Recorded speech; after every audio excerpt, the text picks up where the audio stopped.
सच्चे पातशाह दीना बंधु कृपा दे सागर जागदी जोत 10 पातशाहियों दे आत्मक स्वरूप धन साहिब श्री गुरु ग्रंथ साहिब जी महाराज सतगुरु जी की मेहर सदका आप जी संगत करके महाराज जी के नाम नाल जुड़ करके अपने सवासां नूं सपनियां कर रहे हो। गरीब नवाज बाजा वाले सतगुरु धन गुरु गोबिंद सिंह साहिब जी महाराज सतगुरु जी दे ज्योति जोत समान अस्थान तख्त सचखंड श्री हजूर श्री अबचल नगर साहिब विखे आप जी दर्शन दीदार करते हुए तख्त साहिब जी दे पवित्र स्थान की चरण तोड़ नूं परस रहे हो। सच्चे पातशाह दे पवित्र दरबार अंदर महाराज जी की तुरकी बाणी की कथा का समा है। प्यार शरदा नाल महाराज जी का अमृत उपदेश मन एकाग्र करके श्रवण करिए। सतगुरु जी दे पावन चरणों का ध्यान करते हुए आखो जी सतनाम श्री वाहिगुरु साहिब जी। सतनाम श्री वाहिगुरु साहिब जी। सतनाम श्री वाहिगुरु जी। महला पहला। सच्चे पातशाह धन गुरु नानक देव सतगुरु गरीब नवाज जगत गुरु जी अपने श्री कंठ तो आशा जी की वार का 20वां श्लोक है। साध संगत जी कल दे दीवान विच आरंभता हुई सीगी। सच्चे पातशाह जी दे कोल जिमींदार ने बड़े फिक्के बोल कहे कि आप दियां संगतां मेरी खेती बर्बाद कर दियां। खेतां विच सिख डंडियां पा दिंदे है। महाराज जी ने फिर कहा कि भाई फिक्का नहीं बोल बोली दा। सतगुरु जी दे कोलों सिखां ने पूछया कि महाराज फिक्का कोई बोले तो ओदा की फल हुंदा है। फिर महाराज जी ने कहा सी कि नानक फिक्का बोलिया तन मन फिक्का होए। भी जेड़ा भाई फिक्का बोल बोली दा तां मूंह नाल ही है। बेरसी दा बोल मूंह नाल बोली दा पर उसदे बोलने करके मन भी बेरसी वाला हो जाता है ते तन भी जेड़ा ओ बेरसी वाला हो जाता है। महाराज जी कहते हैं कि फिक्का बोलण नाल मूंह दे उत्ते लांता रूपी थुक्कां पैंदियां हन। इस करके कदे फिक्का बोल अपने मुख तो ना बोलीए। ते सच्चे पातशाह जी महाराज सिक्ख्या दित्ती। हुण महाराज जी अगे महल्ले द्वारा सतगुरु जी बख्शिश कर रहे हैं। महाराज जी का प्यार नाल उपदेश श्रवण करिए जी। महला पहला। पहले पातशाह गरीब नवाज ਧੰਨ ਗੁਰੂ ਨਾਨਕ ਸਾਹਿਬ ਜੀ ਮਹਾਰਾਜ ਫਰਮਾਉਂਦੇ ਹਨ, ਅੰਦਰਹੁ ਝੂਠੇ ਪੈਜ ਬਾਹਰ। ਹਜ਼ੂਰ ਕਹਿੰਦੇ ਸਿੱਖੋ, ਜਿਹੜੇ ਅੰਦਰੋਂ ਝੂਠੇ ਲੋਕ ਹੁੰਦੇ ਆ, ਅੰਦਰ ਤਾਂ ਉਹਨਾਂ ਦੇ ਵਕਾਰ ਛੁਪੇ ਹੋਏ ਆ, ਅੰਦਰ ਤਾਂ ਝੂਠ ਹੈ, ਅੰਦਰੋਂ ਝੂਠੇ ਪੈਜ ਬਾਹਰ, ਬਾਹਰੋਂ ਬੜੀ ਉਹਨਾਂ ਨੇ ਆਪਣੀ ਇੱਜ਼ਤ ਬਣਾਈ ਹੋਈ ਹੈ। ਲੋਕ ਕਹਿੰਦੇ ਆ ਸੰਤ ਜੀ ਮਹਾਰਾਜ, ਲੋਕ ਕਹਿੰਦੇ ਆ ਬਹੁਤ ਵੱਡੇ ਵੱਡੇ ਲਕਬ ਲਾ ਲਾ ਕੇ ਉਹਨਾਂ ਨੂੰ ਨਮਸਕਾਰਾਂ ਕਰਦੇ ਆ। ਉਹਨਾਂ ਨੇ ਬੜੀ ਜ਼ਿਆਦੀ ਆਪਣੀ ਪੈਜ ਇੱਜ਼ਤ ਬਣਾਈ ਹੈ ਸੰਸਾਰ ਦੇ ਅੰਦਰ। ਲੋਕ ਦਿਖਾਵਾ ਬਹੁਤ ਜ਼ਿਆਦਾ ਹੈ, ਦਿਖਾਵੇ ਨੂੰ ਉਹ ਮਹਾਤਮਾ ਨੇ, ਸੰਤ ਨੇ, ਬੜੇ ਦਾਨੇ ਪੁਰਖ ਨੇ, ਗੁਰਮੁਖਤਾਈ ਦਾ ਬਾਹਰੋਂ ਉਹਨਾਂ ਨੇ ਰੂਪ ਬਣਾਇਆ ਹੋਇਆ, ਬੜੀ ਇੱਜ਼ਤ ਬਣਾਈ ਹੈ। ਲੋਕ ਕਹਿੰਦੇ ਵੀ ਇਹਦੇ ਵਰਗਾ ਤਾਂ ਕੋਈ ਗੁਰਮੁਖ ਨਹੀਂ ਹੋ ਸਕਦਾ, ਪਰ ਮਹਾਰਾਜ ਕਹਿੰਦੇ ਭਾਈ ਅੰਦਰ ਉਹਨਾਂ ਦੇ ਵਕਾਰ ਛੁਪੇ ਹੋਏ ਆ, ਅੰਦਰੋਂ ਉਹਨਾਂ ਦੇ ਝੂਠੇ ਪਦਾਰਥਾਂ ਨਾਲ ਮੋਹ ਲੱਗਾ ਹੋਇਆ ਤੇ ਲੋਕਾਂ ਨੂੰ ਸਿੱਖਿਆ ਕੋਈ ਹੋਰ ਹੀ ਦਿੰਦੇ ਆ, ਆਪ ਉਸ ਸਿੱਖਿਆ ਨੂੰ ਕਮਾਉਂਦੇ ਹੀ ਨਹੀਂ ਹਨ।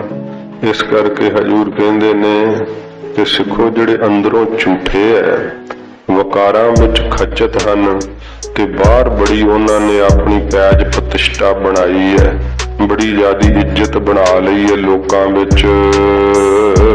ਦੁਨੀਆ ਅੰਦਰ ਫੈਲ। ਫੈਲ ਫਾਰਸੀ ਵਿੱਚ ਕਰਤੂਤ ਨੂੰ ਕਹਿੰਦੇ ਆ। ਮਹਾਰਾਜ ਕਹਿੰਦੇ ਦੁਨੀਆ ਵਿੱਚ ਤਾਂ ਬੜੀਆਂ ਚੰਗੀਆਂ ਕਰਤੂਤਾਂ ਕਰਦੇ ਆ, ਬੜੇ ਚੰਗੇ ਕਰਮ ਕਰਦੇ ਆ, ਬੜਾ ਉਹਨਾਂ ਦਾ ਨਾਮ ਹੈ, ਲੋਕ ਉਹਨਾਂ ਦੇ ਨਾਮ ਦੀਆਂ ਉਦਾਹਰਨਾਂ ਦਿੰਦੇ ਆ। ਦੇਸ਼ ਭਾਸ਼ਾ ਵਿੱਚ ਕਹੀਏ ਫੈਲ, ਤੇ ਫੈਲ ਦਾ ਅਰਥ ਹੁੰਦਾ ਫੈਲਣਾ। ਮਹਾਰਾਜ ਜੀ ਕਹਿੰਦੇ ਦੁਨੀਆ ਅੰਦਰ ਫੈਲ, ਦੁਨੀਆ ਦੇ ਅੰਦਰ ਉਹਨਾਂ ਦੀ ਬਹੁਤ ਜ਼ਿਆਦੀ ਜਿਹਦੀ ਇੱਜ਼ਤ ਹੈ ਉਹਦਾ ਉਹਨਾਂ ਨੇ ਫੈਲਾ ਕੀਤਾ ਹੈ, ਬੜੀ ਜ਼ਿਆਦੀ ਆਪਣੀ ਪ੍ਰਭਤਾ ਜਿਹੜੀ ਹੈ ਨਾ ਉਹਦੀ ਫੈਲਾਵਟ ਕੀਤੀ ਹੈ ਕਿ ਜਿੱਥੇ ਵੀ ਮੈਂ ਜਾਵਾਂ ਲੋਕ ਮੈਨੂੰ ਪਹਿਲਾਂ ਹੀ ਜਾਣਦੇ ਹੋਣ, ਬੜਾ ਮੇਰਾ ਪ੍ਰਤਾਪ ਹੋਵੇ। ਇਹ ਸਤਿਗੁਰੂ ਜੀ ਕਹਿੰਦੇ ਬੜਾ ਭਾਰੀ ਉਹਨਾਂ ਨੇ ਦੁਨੀਆ ਵਿੱਚ ਆਪਣਾ ਪ੍ਰਤਾਪ ਜਿਹੜਾ ਉਹ ਫੈਲਾਉਣਾ ਕੀਤਾ ਏ। 68 ਤੀਰਥ ਜੇ ਨਾਵਹਿ। ਐਸਾ ਪੁਰਖ ਮਹਾਰਾਜ ਕਹਿੰਦੇ ਜਿਹਦੇ ਅੰਦਰ ਝੂਠ ਹੈ ਤੇ ਬਾਹਰੋਂ ਬੜੀ ਉਹਨੇ ਆਪਣੀ ਇੱਜ਼ਤ ਪ੍ਰਤਿਸ਼ਠਾ ਬਣਾਈ ਹੋਈ ਹੈ। 68 ਤੀਰਥ ਜੇ ਨਾਵਹਿ, ਜੇ ਉਹ 68 ਤੀਰਥਾਂ ਤੇ ਵੀ ਮਹਾਰਾਜ ਕਹਿੰਦੇ ਭਾਈ ਨਹਾ ਲਵੇ ਤਾਂ ਉਤਰਾ ਨਾਹੀ ਮੈਲ। ਜਿਹੜੀ ਅੰਦਰ ਵਕਾਰਾਂ ਦੀ ਮੈਲ ਹੈ ਨਾ ਉਹ ਮਹਾਰਾਜ ਕਹਿੰਦੇ ਨਹੀਂ ਉਤਰ ਸਕਦੀ ਹੈ।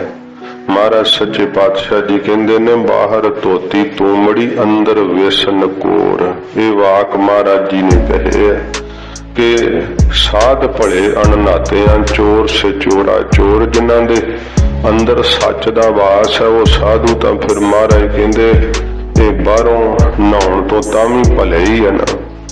ਤੇ ਜਿਨ੍ਹਾਂ ਦੇ ਅੰਦਰ ਝੂਠ ਵਸਦਾ ਹੈ, ਕਬੀਰ ਜੀ ਨੇ ਕਿਹਾ ਲੌਕੀ 68 ਤੀਰਥ ਨਹਾਈ, ਕੌੜਾਪਨ ਤਊ ਨਾ ਜਾਈ। ਕੌੜਾਪੁਣਾ ਉਹਦਾ ਤਾਂ ਵੀ ਨਹੀਂ ਜਾਂਦਾ। ਉਹ ਸਾਖੀ ਹੈ ਕਬੀਰ ਸਾਹਿਬ ਦੀ, ਕਹਿੰਦੇ ਬ੍ਰਾਹਮਣਾਂ ਨੇ ਕਿਹਾ ਕਿ ਕਬੀਰਾ ਤੈਨੂੰ 68 ਤੀਰਥਾਂ ਤੇ ਚੱਲੇ ਆ ਭਈ, ਤੈਨੂੰ ਵੀ ਇਸ਼ਨਾਨ ਕਰਾ ਲਿਆਈਏ। ਕਬੀਰ ਜੀ ਕਹਿੰਦੇ ਭਈ ਅਸੀਂ ਤਾਂ ਇਵੇਂ ਹੀ ਚੰਗੇ ਆ। ਜਿੱਦ ਕਰਨ ਲੱਗੇ, ਕਬੀਰ ਜੀ ਕਹਿੰਦੇ ਲਓ ਵੀ ਸਾਡੀ ਲੌਕੀ ਇੱਕ ਲੈ ਜਾਓ ਤੇ ਇਹਨੂੰ ਤੀਰਥਾਂ ਤੇ ਨਵਾ ਲਿਆਇਓ। ਜਦੋਂ ਆਏ ਤੀਰਥ ਯਾਤਰਾ ਕਰਕੇ ਕਬੀਰ ਜੀ ਨੂੰ ਲੌਕੀ ਮੋੜਨ ਆਏ, ਕਬੀਰ ਜੀ ਕਹਿੰਦੇ ਭਈ ਇਹਨੂੰ ਵੀ ਤੁਸੀਂ ਇਸ਼ਨਾਨ ਕਰਾਇਆ ਸੀ। ਕਹਿੰਦੇ ਕਬੀਰ ਜੀ ਇਹਦੀਆਂ 2-2 ਡੁਬਕੀਆਂ ਲਵਾਈਆਂ ਅਸੀਂ।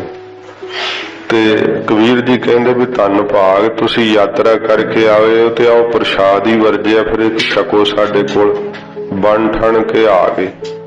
ਜਦੋਂ ਆ ਗਏ ਤੇ ਉਸ ਕੌੜੀ ਲੌਕੀ ਦੀ ਕਬੀਰ ਜੀ ਨੇ ਚਟਣੀ ਬਣਾ ਕੇ ਵਰਤਾਈ। ਜਦੋਂ ਵਰਤਾਈ ਤੇ ਸਾਰੇ ਥੂ ਥੂ ਕਰਨ ਲੱਗ ਗਏ। ਕਹਿੰਦੇ ਕਬੀਰਾ ਇਹ ਤੂੰ ਚੰਗਾ ਲੰਗਰ ਵਰਜਿਆ ਕਿ ਕੌੜਾ ਜ਼ਹਿਰ ਵਰਗੀ ਹੈ, ਕੀ ਖਵਾਇਆ ਜੀ? ਕਬੀਰ ਜੀ ਕਹਿੰਦੇ ਉਹੋ ਹੀ ਲੌਕੀ ਹੈ ਜਿਹਨੂੰ ਤੁਸੀਂ 68 ਤੀਰਥਾਂ ਤੇ ਇਸ਼ਨਾਨ ਕਰਾਇਆ ਹੈ।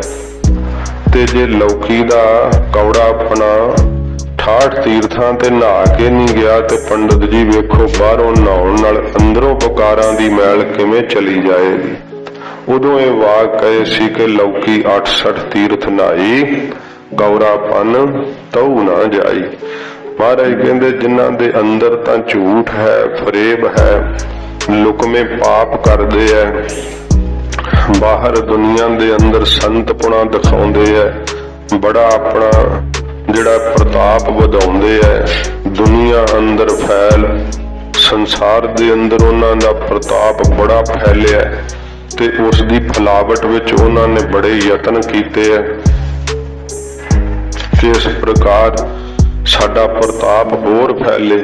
ਮਹਾਰਾਜ ਜੀ ਕਹਿੰਦੇ ਭਾਈ ਇਹੋ ਜਿਹਾ ਪ੍ਰਤਾਪੀ ਪੁਰਖ ਵੀ ਹੋਵੇ, ਬਾਹਰੋਂ ਵੇਖਣ ਨੂੰ ਬੜੀ ਜ਼ਿਆਦੀ ਪੂਜਾ ਪ੍ਰਤਿਸ਼ਠਾ ਹੋਵੇ, ਬੜੀ ਜ਼ਿਆਦੀ ਮਹਾਰਾਜ ਕਹਿੰਦੇ ਭਾਈ ਇੱਜ਼ਤ ਬਣਾਈ ਹੋਵੇ, ਜੇ ਕੋਈ ਉਹ 68 ਤੀਰਥਾਂ ਤੇ ਵੀ ਨਹਾ ਲਵੇ ਨਾ ਤਾਂ ਮਹਾਰਾਜ ਕਹਿੰਦੇ ਤਾਂ ਵੀ ਉਹਦੇ ਅੰਦਰ ਦੀ ਜਿਹੜੀ ਵਿਕਾਰਾਂ ਦੀ ਮੈਲ ਹੈ ਉਤਰੈ ਨਹੀਂ ਮੈਲ। ਉਹ ਮੈਲ ਮਹਾਰਾਜ ਜੀ ਕਹਿੰਦੇ ਭਾਈ ਨਹੀਂ ਉਤਰ ਸਕਦੀ ਹੈ ਬਾਹਰੀ ਕਰਮ ਕਾਂਡ ਨਾਲ।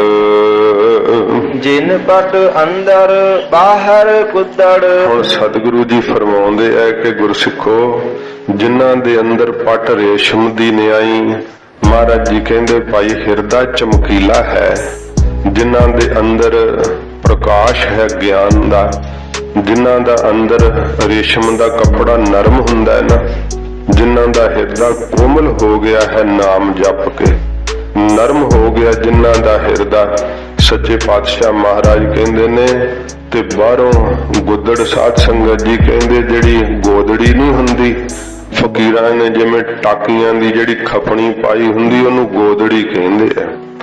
ਲੀਰਾਂ ਦੀ ਬਣਾਈ ਹੋਈ ਚਾਦਰ ਨੂੰ ਵੀ ਜਿਹੜੀ ਉੱਤੇ ਓੜਦੇ ਆ ਜਾਂ ਰਜਾਈ ਆਦਿਕ ਉਹਨੂੰ ਵੀ ਸਾਧ ਸੰਗਤ ਜੀ ਗੋਦੜੀ ਕਹਿੰਦੇ ਆ।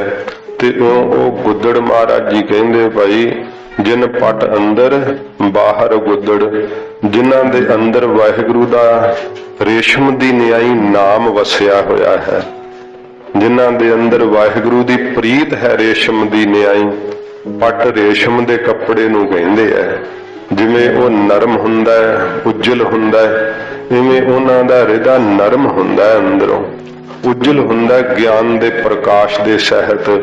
ਤੇ ਬਾਹਰ ਗੁੱਦੜ, ਬਾਹਰੋਂ ਭਾਵੇਂ ਉਹਨਾਂ ਨੇ ਖੱਦਰ ਦਾ ਹੀ ਚੋਲਾ ਪਾਇਆ ਹੋਵੇ, ਬਾਹਰੋਂ ਭਾਵੇਂ ਸਾਧ ਸੰਗਤ ਜੀ ਟਾਕੀਆਂ ਲਾ ਕੇ ਕੱਪੜੇ ਪਾਏ ਹੋਣ, ਸਤਿਗੁਰੂ ਜੀ ਕਹਿੰਦੇ ਹਨ ਜਿਨ ਪਟ ਅੰਦਰ ਬਾਹਰ ਗੁੱਦੜ, ਜਿਨ੍ਹਾਂ ਦੇ ਅੰਦਰ ਪਟ ਰੇਸ਼ਮ ਦੀ ਨਿਆਈ ਵਾਹਿਗੁਰੂ ਜੀ ਦਾ ਗਿਆਨ ਵਸ ਗਿਆ ਹੈ, ਜਿਨ੍ਹਾਂ ਦਾ ਹਿਰਦਾ ਉਜਲ ਹੈ ਤੇ ਬਾਹਰੋਂ ਭਾਵੇਂ ਸਾਦੇ ਹੀ ਕੱਪੜੇ ਪਹਿਨੇ ਹੋਏ ਹਨ, ਚਾਹੇ ਟਾਕੀਆਂ ਲਾ ਕਰਕੇ ਗੋਦੜੀ ਪਾਈ ਹੋਈ ਹੈ, ਤੇ ਭਲੇ ਸੰਸਾਰ। ਮਹਾਰਾਜ ਜੀ ਕਹਿੰਦੇ ਉਹ ਭਲੇ ਹਨ ਸੰਸਾਰ ਦੇ ਅੰਦਰ ਉਹਨਾਂ ਨਾਲੋਂ ਜਿਹੜੇ ਅੰਦਰੋਂ ਝੂਠ ਬੋਲਦੇ ਐ, ਅੰਦਰ ਉਹਨਾਂ ਦੇ ਵਕਾਰ ਛਿਪੇ ਹੋਏ ਐ ਤੇ ਬਾਹਰੋਂ ਆਪਣੀ ਪੂਜਾ ਪ੍ਰਤਿਸ਼ਠਾ ਬਣਾਈ ਫਿਰਦੇ ਐ। ਮਹਾਰਾਜ ਜੀ ਕਹਿੰਦੇ ਭਾਈ ਉਹ ਤਾਂ ਸਾਧੂ ਪੁਰਖ ਜਿਹੜੇ ਹਨ ਜਿਨ੍ਹਾਂ ਦੇ ਅੰਦਰ ਮੇਰੇ ਵਾਹਿਗੁਰੂ ਦਾ ਪਿਆਰ ਵਸਿਆ ਹੋਇਆ, ਬਾਹਰੋਂ ਭਾਵੇਂ ਉਹਨਾਂ ਨੂੰ ਕੋਈ ਜਿਹੜਾ ਹੈ ਬਾਹਲਾ ਜੈ ਜੈਕਾਰ ਨਹੀਂ ਕਰਦਾ, ਕੋਈ ਉਹ ਆਪਣਾ ਪ੍ਰਤਾਪ ਨਹੀਂ ਫੈਲਾਉਣਾ ਚਾਹੁੰਦੇ, ਪਰ ਫਿਰ ਵੀ ਵਾਹਿਗੁਰੂ ਦੇ ਪਿਆਰੇ ਦਾ ਪ੍ਰਤਾਪ ਸਾਧ ਸੰਗਤ ਜੀ ਵਾਹਿਗੁਰੂ ਜੀ ਹੀ 4 ਫੁੰਟਾਂ 'ਚ ਫੈਲਾ ਦਿੰਦੇ ਆ, ਕਿਉਂਕਿ ਹਰ ਕਾ ਭਗਤ ਪ੍ਰਗਟ ਨਹੀਂ ਛਪੈ, ਨਹੀਂ ਉਹ ਛਪਦਾ। ਮਹਾਰਾਜ ਜੀ ਕਹਿੰਦੇ ਭਾਈ ਉਹ ਭਲੇ ਪੁਰਖਾਂ ਨੇ ਇਸੇ ਪ੍ਰਕਾਰ ਹੀ ਜਿਨ ਪਟ ਅੰਦਰ ਬਾਹਰ ਗੁੱਦੜ, ਸਾਧ ਸੰਗਤ ਜੀ ਜਿਨ੍ਹਾਂ ਨੇ ਆਪਣੇ ਅੰਦਰੋਂ ਵਕਾਰਾਂ ਨੂੰ ਪੱਟ ਦਿੱਤਾ ਹੈ ਤੇ ਅੰਦਰ ਉਹਨਾਂ ਦਾ ਰੇਸ਼ਮ ਦੀ ਨਿਆਈ ਮੁਲਾਇਮ ਹੋ ਗਿਆ ਹੈ। ਸਤਿਗੁਰੂ ਜੀ ਕਹਿੰਦੇ ਭਾਈ ਜਿਹੜੇ ਕਾਮ ਕ੍ਰੋਧ ਲੋਭ ਮੋਹ ਹੰਕਾਰ ਉਹ ਗੁੱਦੜ ਦੀ ਨਿਆਈ ਭਾਵ ਕੂੜਾ ਕਰਕਟ ਜਾਣ ਕੇ ਉਹਨਾਂ ਨੇ ਬਾਹਰ ਸਿੱਟ ਦਿੱਤੇ ਆ। ਤੇ ਭਲੇ ਸੰਸਾਰ, ਉਹ ਭਲੇ ਪੁਰਖ ਹਨ ਸੰਸਾਰ ਦੇ ਅੰਦਰ, ਉਹ ਮਹਾਂਪੁਰਖਾਂ ਨੇ ਸੰਸਾਰ ਦੇ ਅੰਦਰ। ਦਿਨ ਨੇਹੋ ਲੱਗਾ ਰੱਬ ਸੇਤੀ, ਵਾਹਿਗੁਰੂ ਜੀ ਨਾਲ ਮਿਲਣ ਦਾ ਉਹਨਾਂ ਨੂੰ ਨੇਹ ਲੱਗ ਗਿਆ ਹੈ, ਪਿਆਰ ਲੱਗ ਗਿਆ ਹੈ। ਦੇਖਨੇ ਵਿਚਾਰ, ਮਹਾਰਾਜ ਜੀ ਕਹਿੰਦੇ ਭਾਈ ਜੇ ਕਿਸੇ ਨੂੰ ਸੰਸਾ ਹੈ ਤੇ ਉਹਨਾਂ ਦੇ ਜੀਵਨ ਨੂੰ ਵੇਖ ਲਵੇ, ਉਹਨਾਂ ਦਾ ਜੀਵਨ ਤਾਂ ਇੱਕ ਪਿਆਰ ਦੇ ਵਿੱਚ ਲੱਗ ਗਿਆ ਹੈ। ਕਿਸ ਪਿਆਰ ਵਿੱਚ ਲੱਗਿਆ ਹੋਇਆ ਹੈ? ਦੇਖਣੇ ਵਿਚਾਰ। ਉਹਨਾਂ ਦੇ ਅੰਦਰ ਤਾਂ ਇਹੀ ਵਿਚਾਰ ਖਿਆਲ ਹੁੰਦਾ ਹੈ ਕਿ ਵਾਹਿਗੁਰੂ ਕਦੋਂ ਆਪ ਜੀ ਦਾ ਦਰਸ਼ਨ ਹੋਵੇ। ਮਹਾਰਾਜ ਤਾਂ ਮੈਂ ਤਾਂ ਜਿਉਣਾ ਹੀ ਆਪ ਜੀ ਦੇ ਦਰਸ਼ਨਾਂ ਵਾਸਤੇ ਹਾਂ। ਕਿਰਪਾ ਕਰਕੇ ਮਹਾਰਾਜ ਮੈਨੂੰ ਆਪਣੇ ਦਰਸ਼ਨ ਬਖਸ਼ੋ। ਮੇਰੀਆਂ ਅੱਖੀਆਂ ਤਰਸ ਗਈਆਂ ਨੇ। ਉਹਨਾਂ ਦੇ ਮਨ ਦੇ ਅੰਦਰ ਮਹਾਰਾਜ ਕਹਿੰਦੇ ਇਹੀ ਖਿਆਲ ਰਹਿੰਦਾ। ਹਜੂਰ ਕਹਿੰਦੇ ਨੇ ਤਿਨ ਨੇਹੋ ਲਗਾ ਰੱਬ ਸੇਤੀ। ਸੇਤੀ ਦਾ ਅਰਥ ਹੁੰਦਾ ਨਾਲ। ਉਹਨਾਂ ਨੂੰ ਰੱਬ ਦੇ ਨਾਲ ਪਿਆਰ ਲੱਗ ਗਿਆ। ਦੇਹਾਂ ਦੇ ਪਿਆਰ ਛੁਟਕ ਗਏ ਉਹਨਾਂ ਕੋਲੋਂ।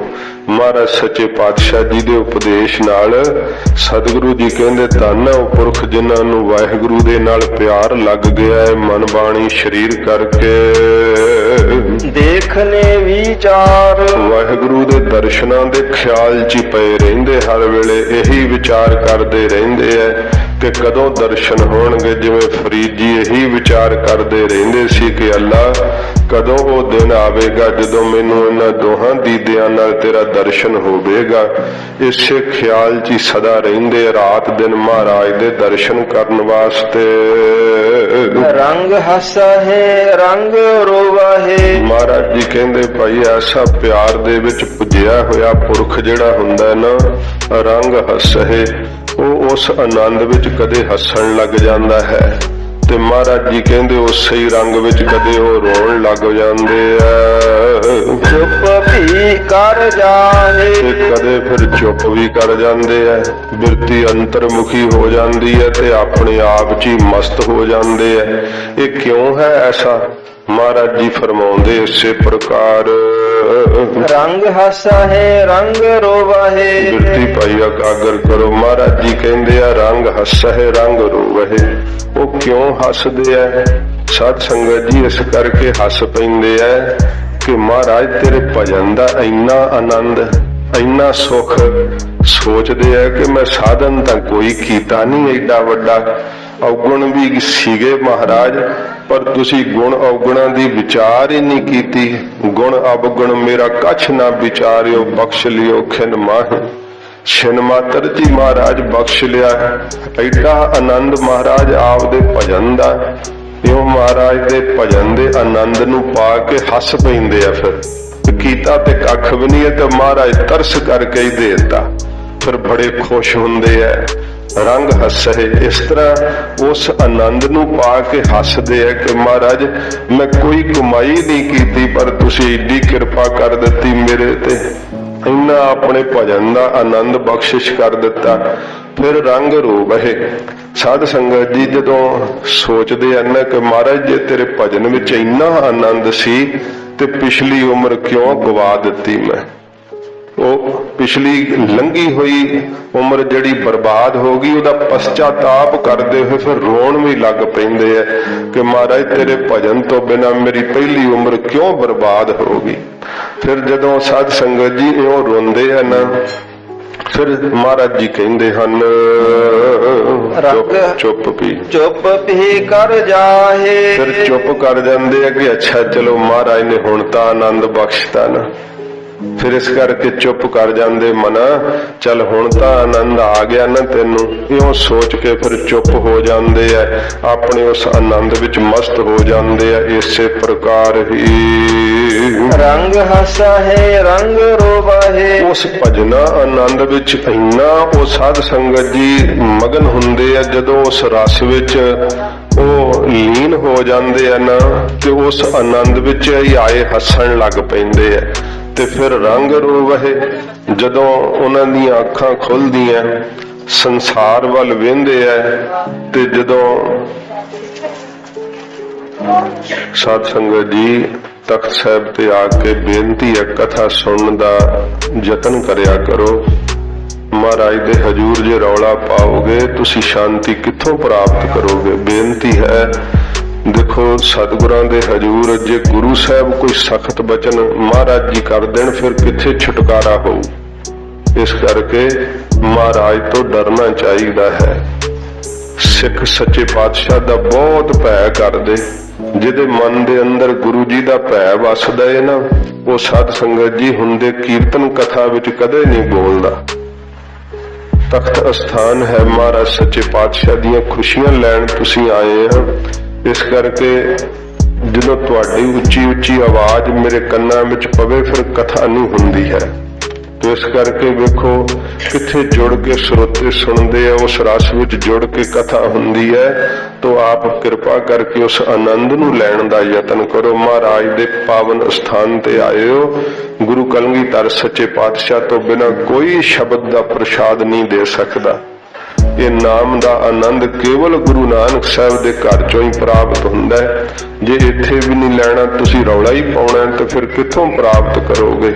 ਤੋ ਇਕਾਗਰਤਾ ਬਖਸ਼ਣੀ ਮਹਾਰਾਜ ਫਰਮਾਉਂਦੇ ਹਨ, ਰੰਗ ਹਸਹਿ ਰੰਗ ਰੋਵਹਿ। ਉਸ ਭਜਨ ਆਨੰਦ ਨੂੰ ਪਾ ਕਰਕੇ ਜਦੋਂ ਉਸ ਆਨੰਦ ਵਿੱਚ ਮਹਾਰਾਜ ਕਹਿੰਦੇ ਭਾਈ ਉਹ ਹੱਸਦੇ ਆ, ਤੇ ਜਦੋਂ ਸੁਰਤ ਖੁੱਲਦੀ ਹੈ ਤੇ ਸੰਸਾਰ ਦੇ ਜੀਆਂ ਨੂੰ ਜਦੋਂ ਵੇਖਦੇ ਆ, ਕੋਈ ਕਾਮ ਵਿੱਚ ਲੱਗਾ ਹੈ, ਕੋਈ ਕ੍ਰੋਧ ਵਿੱਚ ਲੱਗਾ ਹੈ, ਤੇ ਫਿਰ ਵੇਖ ਕੇ ਸੰਸਾਰ ਨੂੰ ਰੋ ਪੈਂਦੇ ਆ ਕਿ ਮਹਾਰਾਜ ਇਹ ਕਿਉਂ ਨਹੀਂ ਆਪਣਾ ਜੀਵਨ ਸਫਲ ਕਰਦੇ, ਇਹ ਕਿਉਂ ਨਹੀਂ ਤੇਰਾ ਨਾਮ ਜਪਦੇ, ਕਿੱਥੇ ਐਵੇਂ ਮਾਇਆ ਵਿੱਚ ਲੱਗੇ ਆ, ਕਿੱਥੇ ਐਵੇਂ ਸ਼ਰੀਰਾਂ ਦੇ ਮੋਹ ਵਿੱਚ ਖੁੱਭੇ ਹੋਏ ਆ।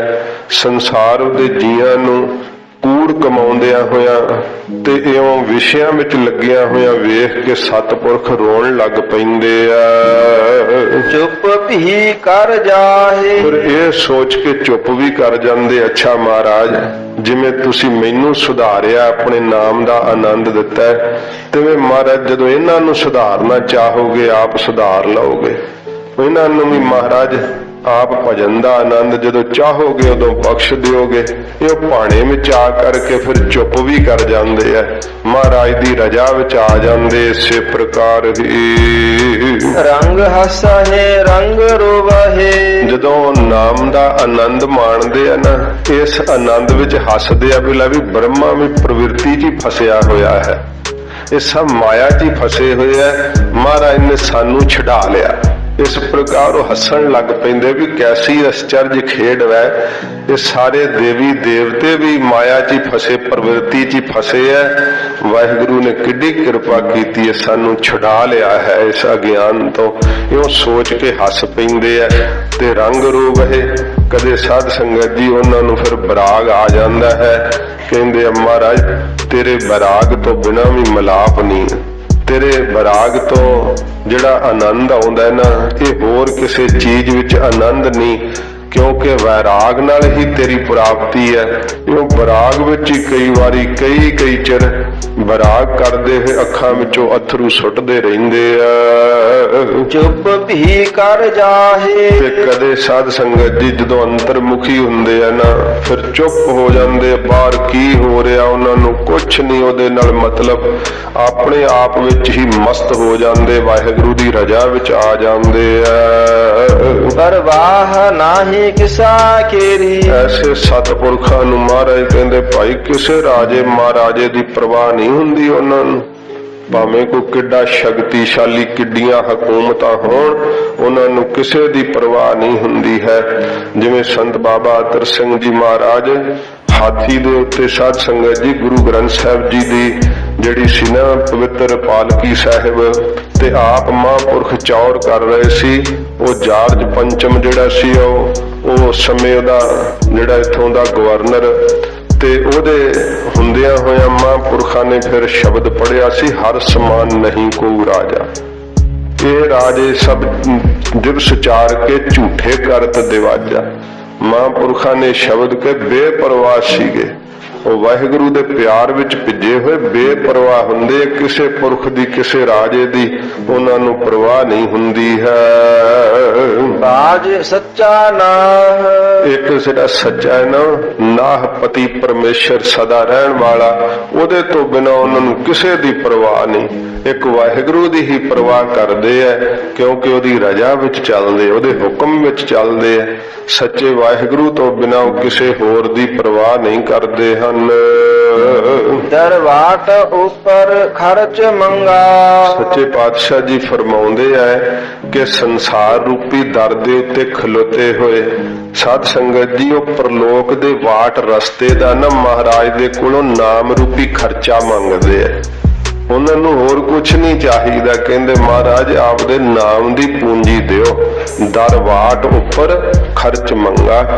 ਸੰਸਾਰ ਰੂਪੀ ਦਰ ਦੇ ਉੱਤੇ ਖਲੋਤੇ ਹੋਏ ਕਿ ਸੰਸਾਰ ਦੇ ਪਦਾਰਥਾਂ ਤੋਂ ਉਪਰਾਮ ਉੱਠ ਖੋ ਕੇ ਖਲੋਣਾ ਹੈ। ਜਿਹੜਾ ਉਪਰਾਮ ਹੋਣਾ ਨਾ ਸੰਸਾਰ ਦੇ ਪਦਾਰਥਾਂ ਤੋਂ ਇਹ ਖਲੋਣਾ ਹੈ। ਤੇ ਫਿਰ ਮਹਾਰਾਜ ਦੇ ਅੱਗੇ ਹੱਥ ਜੋੜ ਕਰਕੇ ਮੰਗਦੇ ਆ, ਮਹਾਰਾਜ ਪ੍ਰਲੋਕ ਦੇ ਰਾਹ ਤੇ ਤਾਂ ਕੋਈ ਹੋਰ ਮਹਾਰਾਜ ਜੀ ਖਰਚਾ ਕੰਮ ਨਹੀਂ ਆਉਂਦਾ, ਕਿਰਪਾ ਕਰਕੇ ਮਹਾਰਾਜ ਆਪਣੇ ਨਾਮ ਦਾ ਖਰਚਾ ਦਿਓ। ਸੱਚੇ ਪਾਤਸ਼ਾਹ ਨਾਮ ਦੀ ਪੂੰਜੀ ਦਿਓ। ਇਹ ਸਤਿਗੁਰੂ ਜੀ ਦੇ ਕੋਲੋਂ ਉਹ ਮੰਗਦੇ ਹਨ। ਇਸੇ ਪ੍ਰਕਾਰ ਦਰਵਾਟ ਉਪਰ ਖਰਚ ਮੰਗਾ। ਸਾਧ ਸੰਗਤ ਜੀ ਸਤ ਸੰਗਤ ਦਰ ਹੈ, ਇਹ ਦਰਬਾਰ ਹੈ। ਇਸ ਦਰ ਦੇ ਉੱਤੇ ਖਲੋ ਕਰਕੇ ਜਦੋਂ ਗੁਰੂ ਗੋਬਿੰਦ ਸਿੰਘ ਸਾਹਿਬ ਜੀ ਦੇ ਤਖਤ ਅਸਥਾਨ ਤੇ ਤੁਸੀਂ ਆਉਨੇ ਹੋ ਤੇ ਇੱਕ ਤਾਂ ਦਰਸ਼ਨੀ ਡਿਹੜੀ ਦਾ ਦਰ ਆਉਂਦਾ ਪਹਿਲਾਂ, ਫਿਰ ਸਾਧ ਸੰਗਤ ਜੀ ਅੰਦਰ ਤਖਤ ਅਸਥਾਨ ਦਾ ਦਰ ਆਉਂਦਾ ਹੈ। ਮਹਾਰਾਜ ਜੀ ਦੀ ਦਰਵਾਜ਼ੇ ਦੇ ਉੱਤੇ ਨਿਗਾਹ ਹੁੰਦੀ ਹੈ। ਅੰਦਰ ਜਿਹੜੇ ਆ ਗਏ ਉਹ ਤਾਂ ਲੰਘ ਆਏ ਆ, ਬਹਿ ਗਏ ਸਤਿਗੁਰਾਂ ਦੇ ਕੋਲ।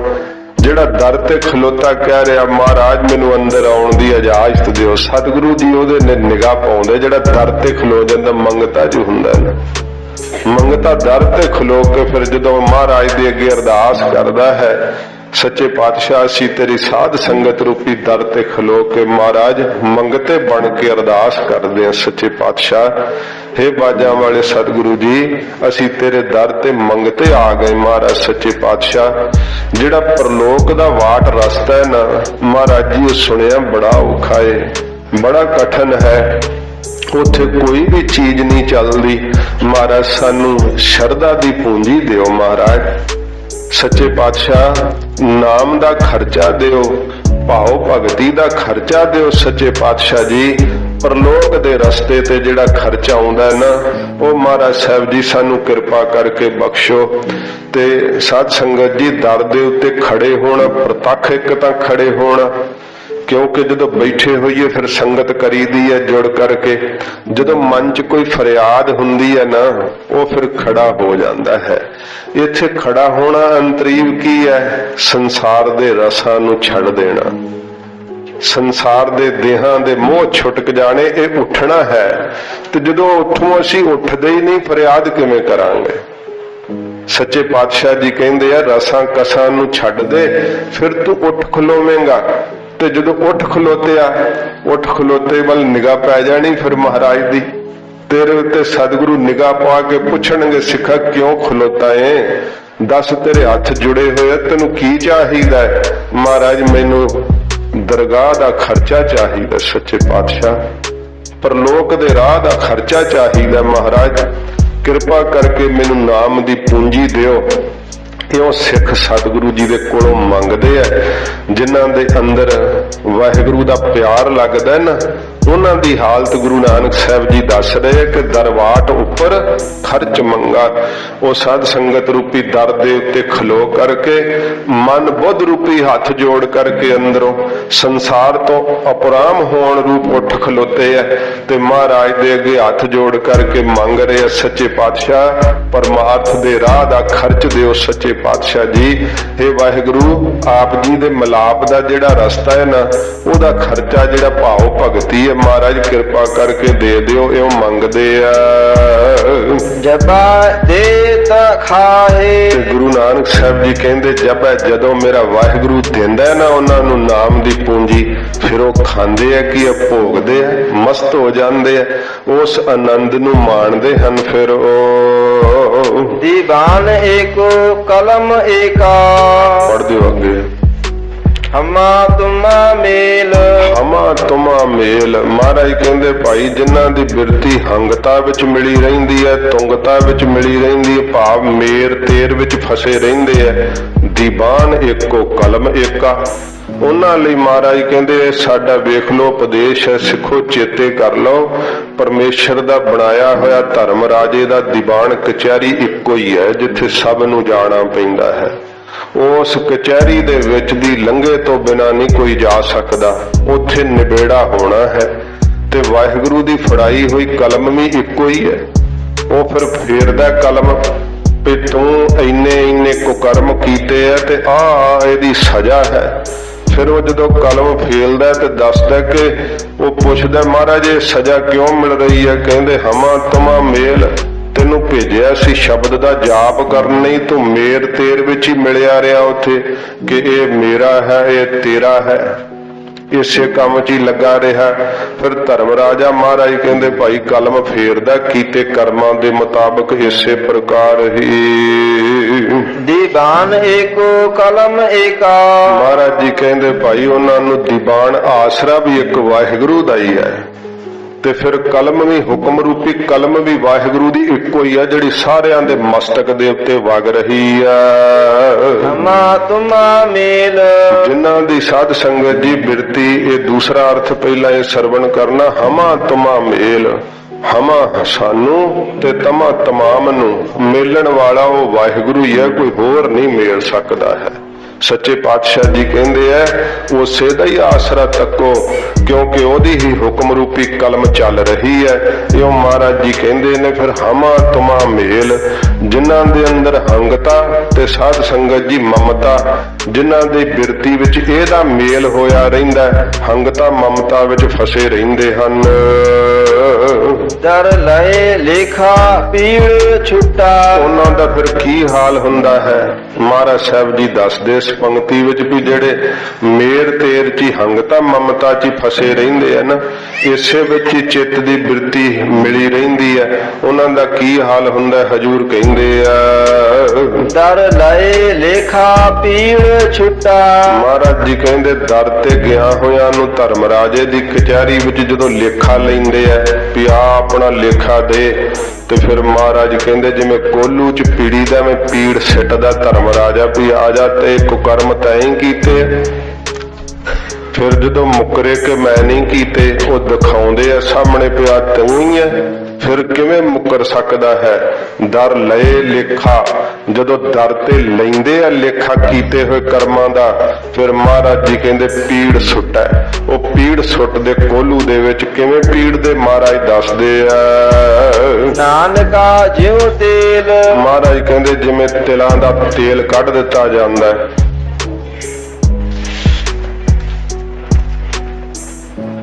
ਇੱਕ ਸੇਵਾਦਾਰ ਉੱਥੇ ਬਾਹਰ ਖਲੋ ਜਾਓ। ਹਾਂਜੀ ਫਿਰ ਪੜੋ। ਨਾਨਕਾ ਜਿਉ ਤੇਲ, ਨਾਨਕਾ ਜਿਉ ਤੇਲ, ਸੱਚੇ ਪਾਤਸ਼ਾਹ ਜੀ ਮਹਾਰਾਜ ਕਹਿੰਦੇ ਜਿਵੇਂ ਤੇਲ ਕੱਢ ਦਿੱਤਾ ਜਾਂਦਾ ਨਾ ਤਿਲਾਂ ਦਾ, ਇਵੇਂ ਫਿਰ ਤੇਰੇ ਸੂਖਸ਼ਮ ਸਰੀਰ ਨੂੰ ਕੱਢ ਲਿਆ ਜਾਵੇਗਾ, ਕੋਲੂ ਦੇ ਵਿੱਚ ਦੀ ਪੀੜਿਆ ਜਾਵੇਗਾ। ਫਿਰ ਮਹਾਰਾਜ ਕਹਿੰਦੇ ਭਾਈ ਫੋਕ ਦੀ ਨਿਆਈ ਬਣਾ ਕੇ 84 ਲੱਖ ਜੂਨਾਂ 'ਚ ਹੀ ਸਿੱਟਿਆ ਜਾਊਗਾ।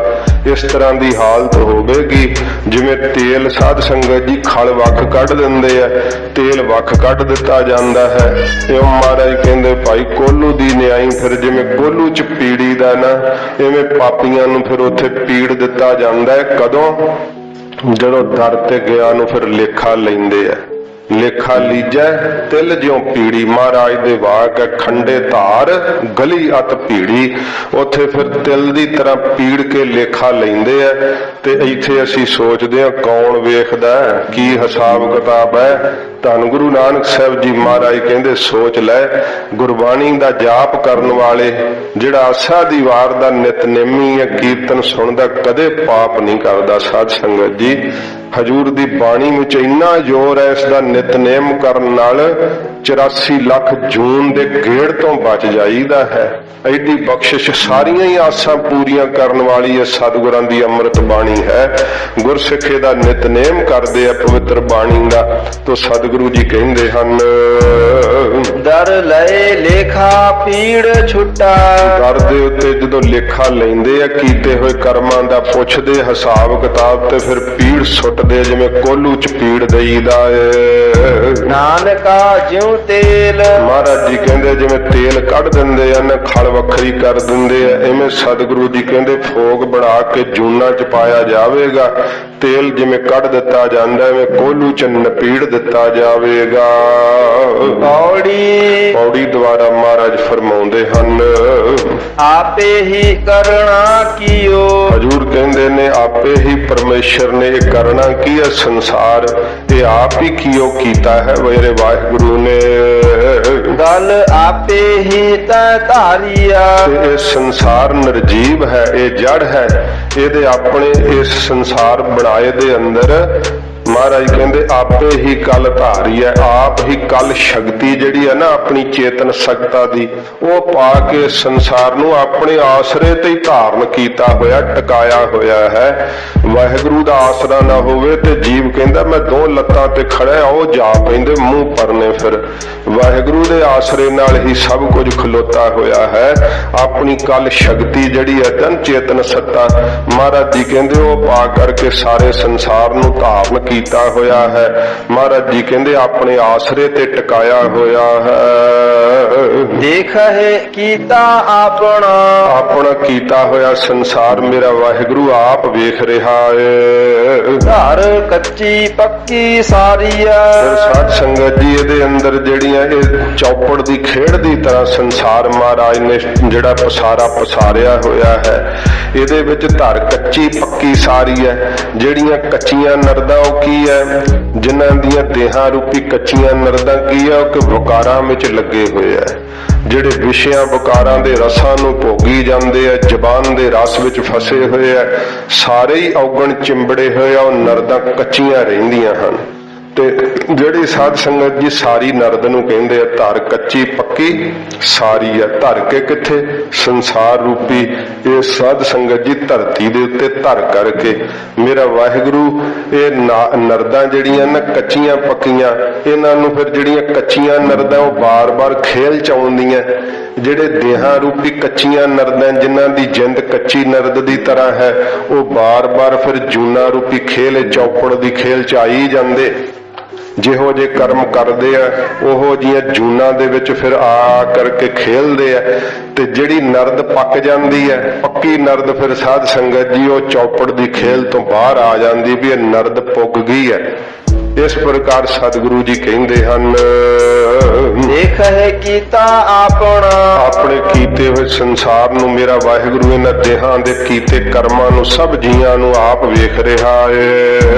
ਹਰ ਕੱਚੀ ਪੱਕੀ ਸਾਰੀਆ। ਪੱਕੀ ਨਰਦ ਕੀ ਹੈ, ਜਿਨ੍ਹਾਂ ਦਾ ਸੰਗਤ ਵਿੱਚ ਪਿਆਰ ਲੱਗ ਗਿਆ ਹੈ, ਨਾਮ ਵਿੱਚ ਜਿਨ੍ਹਾਂ ਦੀ ਬਿਰਤੀ ਜੁੜਨ ਲੱਗ ਪਈ ਹੈ, ਸੇਵਾ ਕਰਦੇ ਹੈ, ਉਹਨਾਂ ਦੀ ਬੁੱਧ ਰੂਪੀ ਨਰਦ ਪੁੱਗ ਜਾਂਦੀ ਹੈ। ਸਾਧ ਸੰਗਤ ਜੀ ਇਸ ਪ੍ਰਕਾਰ ਕੱਚੀ ਨਰਦ ਰੂਪੀ ਬੁੱਧ ਕੀ ਹੈ, ਜਿਹੜੀ ਵਕਾਰਾਂ ਵਿੱਚ ਲੱਗੀ ਹੋਈ ਹੈ।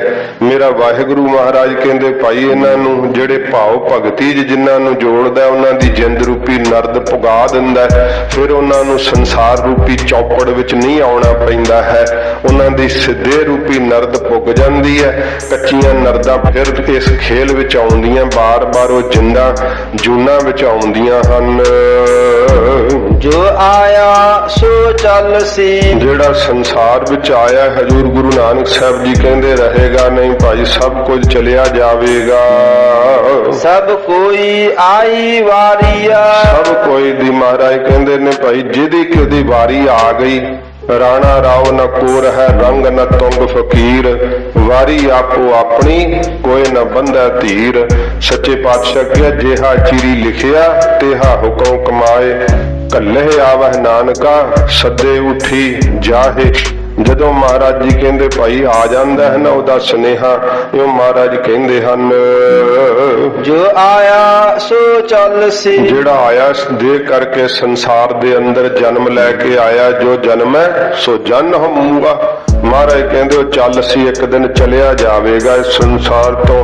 ਇਹ ਤਾਂ ਭਾਈ ਸਰਪਰ ਹੈ, ਪਰ ਜ਼ਰੂਰ ਜਾਣਾ ਹੀ ਪਵੇਗਾ। ਸਭ ਕੋਈ ਆਈ ਵਾਰੀਆ। ਤੇ ਮਹਾਰਾਜ ਕਹਿੰਦੇ ਸਭ ਕੋਈ ਆਈ ਵਾਰੀ ਹੈ। ਇਹ ਨਾ ਕੋਈ ਕਹੇ ਕਿ ਮੇਰੀ ਨਹੀਂ ਆਉਣੀ ਵਾਰੀ, ਸਭ ਕਿਸੇ ਦੀ ਵਾਰੀ ਆ ਹੀ ਜਾਣੀ ਹੈ। ਪਰ ਉਸੀ ਕੇ ਜੋ ਹੁਆ ਤੂੰ ਆਪਣੇ ਭੀ ਜਾਨ, ਇਹ ਤੇਰੀ ਵਾਰੀ ਵੀ ਆਉਣੀ ਹੈ, ਰਹਿਣਾ ਨਹੀਂ ਇਸ ਫਾਨੀ ਸੰਸਾਰ ਦੇ ਅੰਦਰ ਕਿਸੇ ਨੇ ਵੀ। जिसके जीव प्राण है। ਇਸ ਜਿੰਦ ਦੇ ਅੰਦਰ ਜਿਸ ਵਾਹਿਗੁਰੂ ਦੇ ਪ੍ਰਾਣ ਟਿਕਾਏ ਹੋਏ ਨੇ, ਵਾਹਿਗੁਰੂ ਨੇ ਇਸ ਦੇਹ ਦੇ ਅੰਦਰ ਜਿਸ ਨੇ ਜਿੰਦ ਪਾਈ ਹੋਈ ਆ, क्यों साहेब मन हो विसारिया। ਐਸੇ ਸਾਹਿਬ ਮਾਲਕ ਵਾਹਿਗੁਰੂ ਨੂੰ ਕਿਉਂ ਆਪਣੇ ਮਨ ਤੋਂ ਵਿਸਾਰੀਏ, ਕਿਉਂ ਭੁਲਾਈਏ? ਨਹੀਂ, ਮਹਾਰਾਜ ਕਹਿੰਦੇ ਭਾਈ ਭੁਲਾਉਣਾ ਚਾਹੀਦਾ ਵਾਹਿਗੁਰੂ ਨੂੰ, ਜਿਸ ਨੇ ਇਸ ਜੀਵ ਦੇ ਅੰਦਰ ਪ੍ਰਾਣ ਪਾਏ ਆ ਪਰਮੇਸ਼ਰ ਨੇ। ਉਸ ਸਾਹਿਬ ਮਾਲਕ ਨੂੰ ਕਦੇ ਵਿਸਾਰਨਾ ਨਹੀਂ ਚਾਹੀਦਾ। ਹੈ ਜੀਵ, ਉਹ ਤੇਰੇ ਪ੍ਰਾਣਾ ਰੂਪ ਹੀ ਆ ਪਰਮੇਸ਼ਰ, ਉਹ ਤੇਰੀ ਜਿੰਦ ਰੂਪ ਹੈ। आपन हथी आपना, ਮਹਾਰਾਜ ਜੀ ਕਹਿੰਦੇ ਭਾਈ ਆਪਣੇ ਹੱਥੀਂ ਆਪਣਾ, आपे ही काज सवारिया। ਆਪਣਾ ਮੁਕਤੀ ਰੂਪੀ ਕਾਰਜ ਆਪ ਹੀ ਸਵਾਰ ਲਈਏ। ਹੋਰ ਮੁਕਤ ਸਾਨੂੰ ਕਿਸੇ ਥਾਲ 'ਚ ਥੋੜੋ ਪਾ ਕੇ ਦੇਣੀ ਹੈ। ਮਹਾਰਾਜ ਕਹਿੰਦੇ ਨੇ ਆਪਣ ਹੱਥੀਂ ਆਪਣਾ, ਆਪਣੇ ਮਨ ਤੇ ਬੁੱਧ ਰੂਪੀ ਹੱਥਾਂ ਦੇ ਨਾਲ ਆਪਣਾ ਜਿਹੜਾ ਕਾਰਜ ਕੀ ਹੈ, ਵਾਹਿਗੁਰੂ ਨੂੰ ਮਿਲਣ ਦਾ। ਕਿਸੇ ਨੇ ਕੀ ਬਾਹੋਂ ਫੜ ਕੇ ਤੈਨੂੰ ਕਿਵੇਂ ਮਿਲਣਾ ਹੈ? ਹੁਣ ਤੂੰ ਪੁੱਠੇ ਕੰਮਾਂ 'ਚ ਲੱਗਾ ਰਹਿਣਾ ਤੇ ਕਿਵੇਂ ਵਾਹਿਗੁਰੂ ਨਾਲ ਮਿਲੇਗਾ? ਜਾਂ ਸੰਸਾਰਕ ਕੰਮਾਂ 'ਚ ਹੀ ਲੱਗਾ ਰਹਿਣਾ, ਜੇ ਪਾਪ ਨਹੀਂ ਕਰਦਾ ਤੇ ਫਿਰ ਵੀ ਵਾਹਿਗੁਰੂ ਨਾਲ ਮਿਲਣ ਦਾ ਤੇ ਤੂੰ ਕੋਈ ਕਾਰਜ ਨਹੀਂ ਨਾ ਕਰ ਰਿਹਾ। ਮਹਾਰਾਜ ਕਹਿੰਦੇ ਆਪਣ ਹੱਥੀਂ ਆਪਣਾ, ਆਪਣੇ ਮਨ ਤੇ ਬੁੱਧ ਰੂਪੀ ਆਪਣੇ ਹੱਥਾਂ ਦੇ ਨਾਲ आपे ही काज सवारिया। ਆਪਣਾ ਮੁਕਤੀ ਦਾ ਕਾਰਜ ਆਪ ਹੀ ਸਵਾਰ ਲਈਏ। ਜਿੰਦ ਨਿਕਲਣ ਤੋਂ ਪਹਿਲਾਂ ਪਹਿਲਾਂ, ਸਰੀਰ ਦੇ ਛੁੱਟਣ ਤੋਂ ਪਹਿਲਾਂ ਪਹਿਲਾਂ ਹੀ ਰੱਜ ਰੱਜ ਕੇ ਸੰਗਤ ਕਰ ਲਈਏ। ਰੱਜ ਰੱਜ ਕੇ ਜਪਜੀ ਸਾਹਿਬ ਦੇ ਪਾਠ ਕਰੀਏ, ਰੱਜ ਰੱਜ ਕੇ ਸੁਖਮਨੀ ਸਾਹਿਬ ਦੇ ਪਾਠ ਕਰੀਏ, ਰੱਜ ਰੱਜ ਕੇ ਕਥਾ ਸੁਣੀਏ, ਰੱਜ ਰੱਜ ਕੇ ਕੀਰਤਨ ਸੁਣੀਏ। ਇਹ ਆਪਣਾ ਕਾਰਜ ਆਪਣੇ ਹੱਥੀਂ ਆਪ ਹੀ ਸਵਾਰ ਲਈਏ। ਕਿਸੇ ਦੇ ਸੁਣੇ ਦਾ ਸਾਨੂੰ ਕੀ ਫਲ ਮਿਲਣਾ ਹੈ? ਕਿਸੇ ਨੇ ਸਾਨੂੰ ਕੀ ਕਰਕੇ ਦੇਣਾ? ਕੋਈ ਕਿਸੇ ਦਾ ਕਾਰਜ ਥੋੜੋ ਕੋਈ ਕਰਦਾ। ਸੰਸਾਰ ਤਾਂ ਇੰਨਾ ਸਵਾਰਥੀ ਹੈ, ਕੋਈ ਕੰਮ ਕਿਸੇ ਨੂੰ ਕਰਨ ਨੂੰ ਕਹਿ ਦਿਓ ਕਿ ਮੈਂ ਕਿਉਂ ਕਰਾਂ, ਮੈਂ ਤੇਰੇ ਲਈ ਕਿਉਂ ਕਰਾਂ, ਭਾਵੇਂ ਕੋਈ ਨਿਗੂਣਾ ਜਿਹਾ ਛੋਟਾ ਜਿਹਾ ਹੀ ਕੰਮ ਹੁੰਦਾ ਤੇ ਮਹਾਰਾਜ ਕਹਿੰਦੇ ਐਡਾ ਮੁਕਤੀ ਦਾ ਕਾਰਜ ਤੇਰਾ ਕੌਣ ਸਵਾਰੂਗਾ? ਆਪ ਹੀ ਸਵਾਰ ਲੈ, ਤੈਨੂੰ ਮਨੁੱਖਾ ਜਨਮ ਮਿਲਿਆ ਹੈ। ਇਸ ਕਰਕੇ ਆਪਣ ਹੱਥੀਂ ਆਪਣਾ, ਆਪੇ ਹੀ ਕਾਜ ਸਵਾਰੀ ਹੈ। ਵਾਹਿਗੁਰੂ ਨੂੰ ਮਿਲਣ ਰੂਪੀ ਜਿਹੜਾ ਤੇਰਾ ਕਾਰਜ ਹੈ, ਮਨੁੱਖਾ ਦੇਹ ਦੇ ਸਫਲ ਹੋਣ ਦਾ ਜਿਹੜਾ ਕਾਰਜ ਹੈ, ਉਹ ਨਾਮ ਜਪ ਜਪ ਕੇ ਮਨ ਬੁੱਧ ਰੂਪੀ ਹੱਥਾਂ ਨਾਲ ਆਪੇ ਹੀ ਕਮਾਲ ਹੈ, ਆਪੇ ਹੀ ਪੂਰਾ ਕਰ ਲੈ, ਕਿਸੇ ਨਹੀਂ ਕਰਕੇ ਦੇਣਾ ਹੈ। ਸਲੋਕ ਮਹੱਲਾ ਦੂਜਾ। ਧੰਨ ਗੁਰੂ ਅੰਗਦ ਦੇਵ ਸੱਚੇ ਪਾਤਸ਼ਾਹ ਮਹਾਰਾਜ ਇਹ ਖਡੂਰ ਸਾਹਿਬ ਵਿੱਚ 21ਵਾਂ ਸ਼ਲੋਕ ਆਰੰਭ ਹੁੰਦਾ ਹੈ। ਮਹਾਰਾਜ ਸੱਚੇ ਪਾਤਸ਼ਾਹ ਜੀ ਦੇ ਕੋਲ ਸਿੱਖ ਬੈਠੇ ਹੈ। ਮਹਾਰਾਜ ਸੱਚੇ ਪਾਤਸ਼ਾਹ ਜੀ ਦਾ ਉਹ ਪਵਿੱਤਰ ਦਰਬਾਰ ਜਿਹਦੀ ਬਾਬਤ ਕਿਹਾ ਵਰ੍ਹਿਆ ਦਰਗਾਹ ਗੁਰੂ ਕੀ ਕੁਦਰਤੀ ਨੂਰ। ਸੱਚੇ ਪਾਤਸ਼ਾਹ ਦੇ ਉਸ ਦਰਬਾਰ ਦੇ ਅੰਦਰ ਵਾਹਿਗੁਰੂ ਦੇ ਮਿਹਰ ਦੀ ਬਰਖਾ ਹੁੰਦੀ। ਜਿਹੜਾ ਵੀ ਉੱਥੇ ਬੈਠਦਾ ਹਜੂਰ ਦੇ ਦਰਸ਼ਨ ਕਰਕੇ ਨਿਹਾਲ ਹੋ ਜਾਂਦਾ। ਸਤਿਗੁਰੂ ਜੀ ਦੇ ਨੇਤਰ ਖੁੱਲੇ, ਦ੍ਰਿਸ਼ਟੀ ਪਈ ਸਿੱਖਾਂ ਦੇ ਉੱਤੇ। ਸਿੱਖ ਮਹਾਰਾਜ ਜੀ ਸੱਚੇ ਪਾਤਸ਼ਾਹ ਦੇ ਭਿੱਜੇ ਹੋਏ ਪਿਆਰ ਨਾਲ ਨੇਤਰ ਵੇਖ ਰਹੇ ਆ। ਐ ਜਿਵੇਂ ਚੰਦ ਵੱਲ ਚਕੋਰ ਵੇਂਦੀ, ਐਵੇਂ ਸਿੱਖ ਮਹਾਰਾਜ ਵੱਲ ਵੇਖਦੇ ਹੋਏ ਹਜੂਰ ਦਾ ਦਰਸ਼ਨ ਕਰਕੇ ਚਿੱਤ ਭਰ ਭਰ ਆਉਂਦਾ ਹੈ। ਮਹਾਰਾਜ ਕੋਲ ਬੇਨਤੀ ਕਰਦੇ ਆ ਸਿੱਖ ਸਤਿਗੁਰੂ ਗੁਰੂ ਅੰਗਦ ਸਾਹਿਬ ਦੇ ਚਰਨਾਂ 'ਚ, ਹਜੂਰ ਸਾਡਾ ਵੀ ਵਾਹਿਗੁਰੂ ਨਾਲ ਪਿਆਰ ਕਰਨ ਨੂੰ ਚਿੱਤ ਕਰਦਾ, ਪਰ ਮਹਾਰਾਜ ਸਾਡਾ ਪਿਆਰ ਲੱਗਦਾ ਨਹੀਂ ਹੈ ਸੱਚੇ ਪਾਤਸ਼ਾਹ।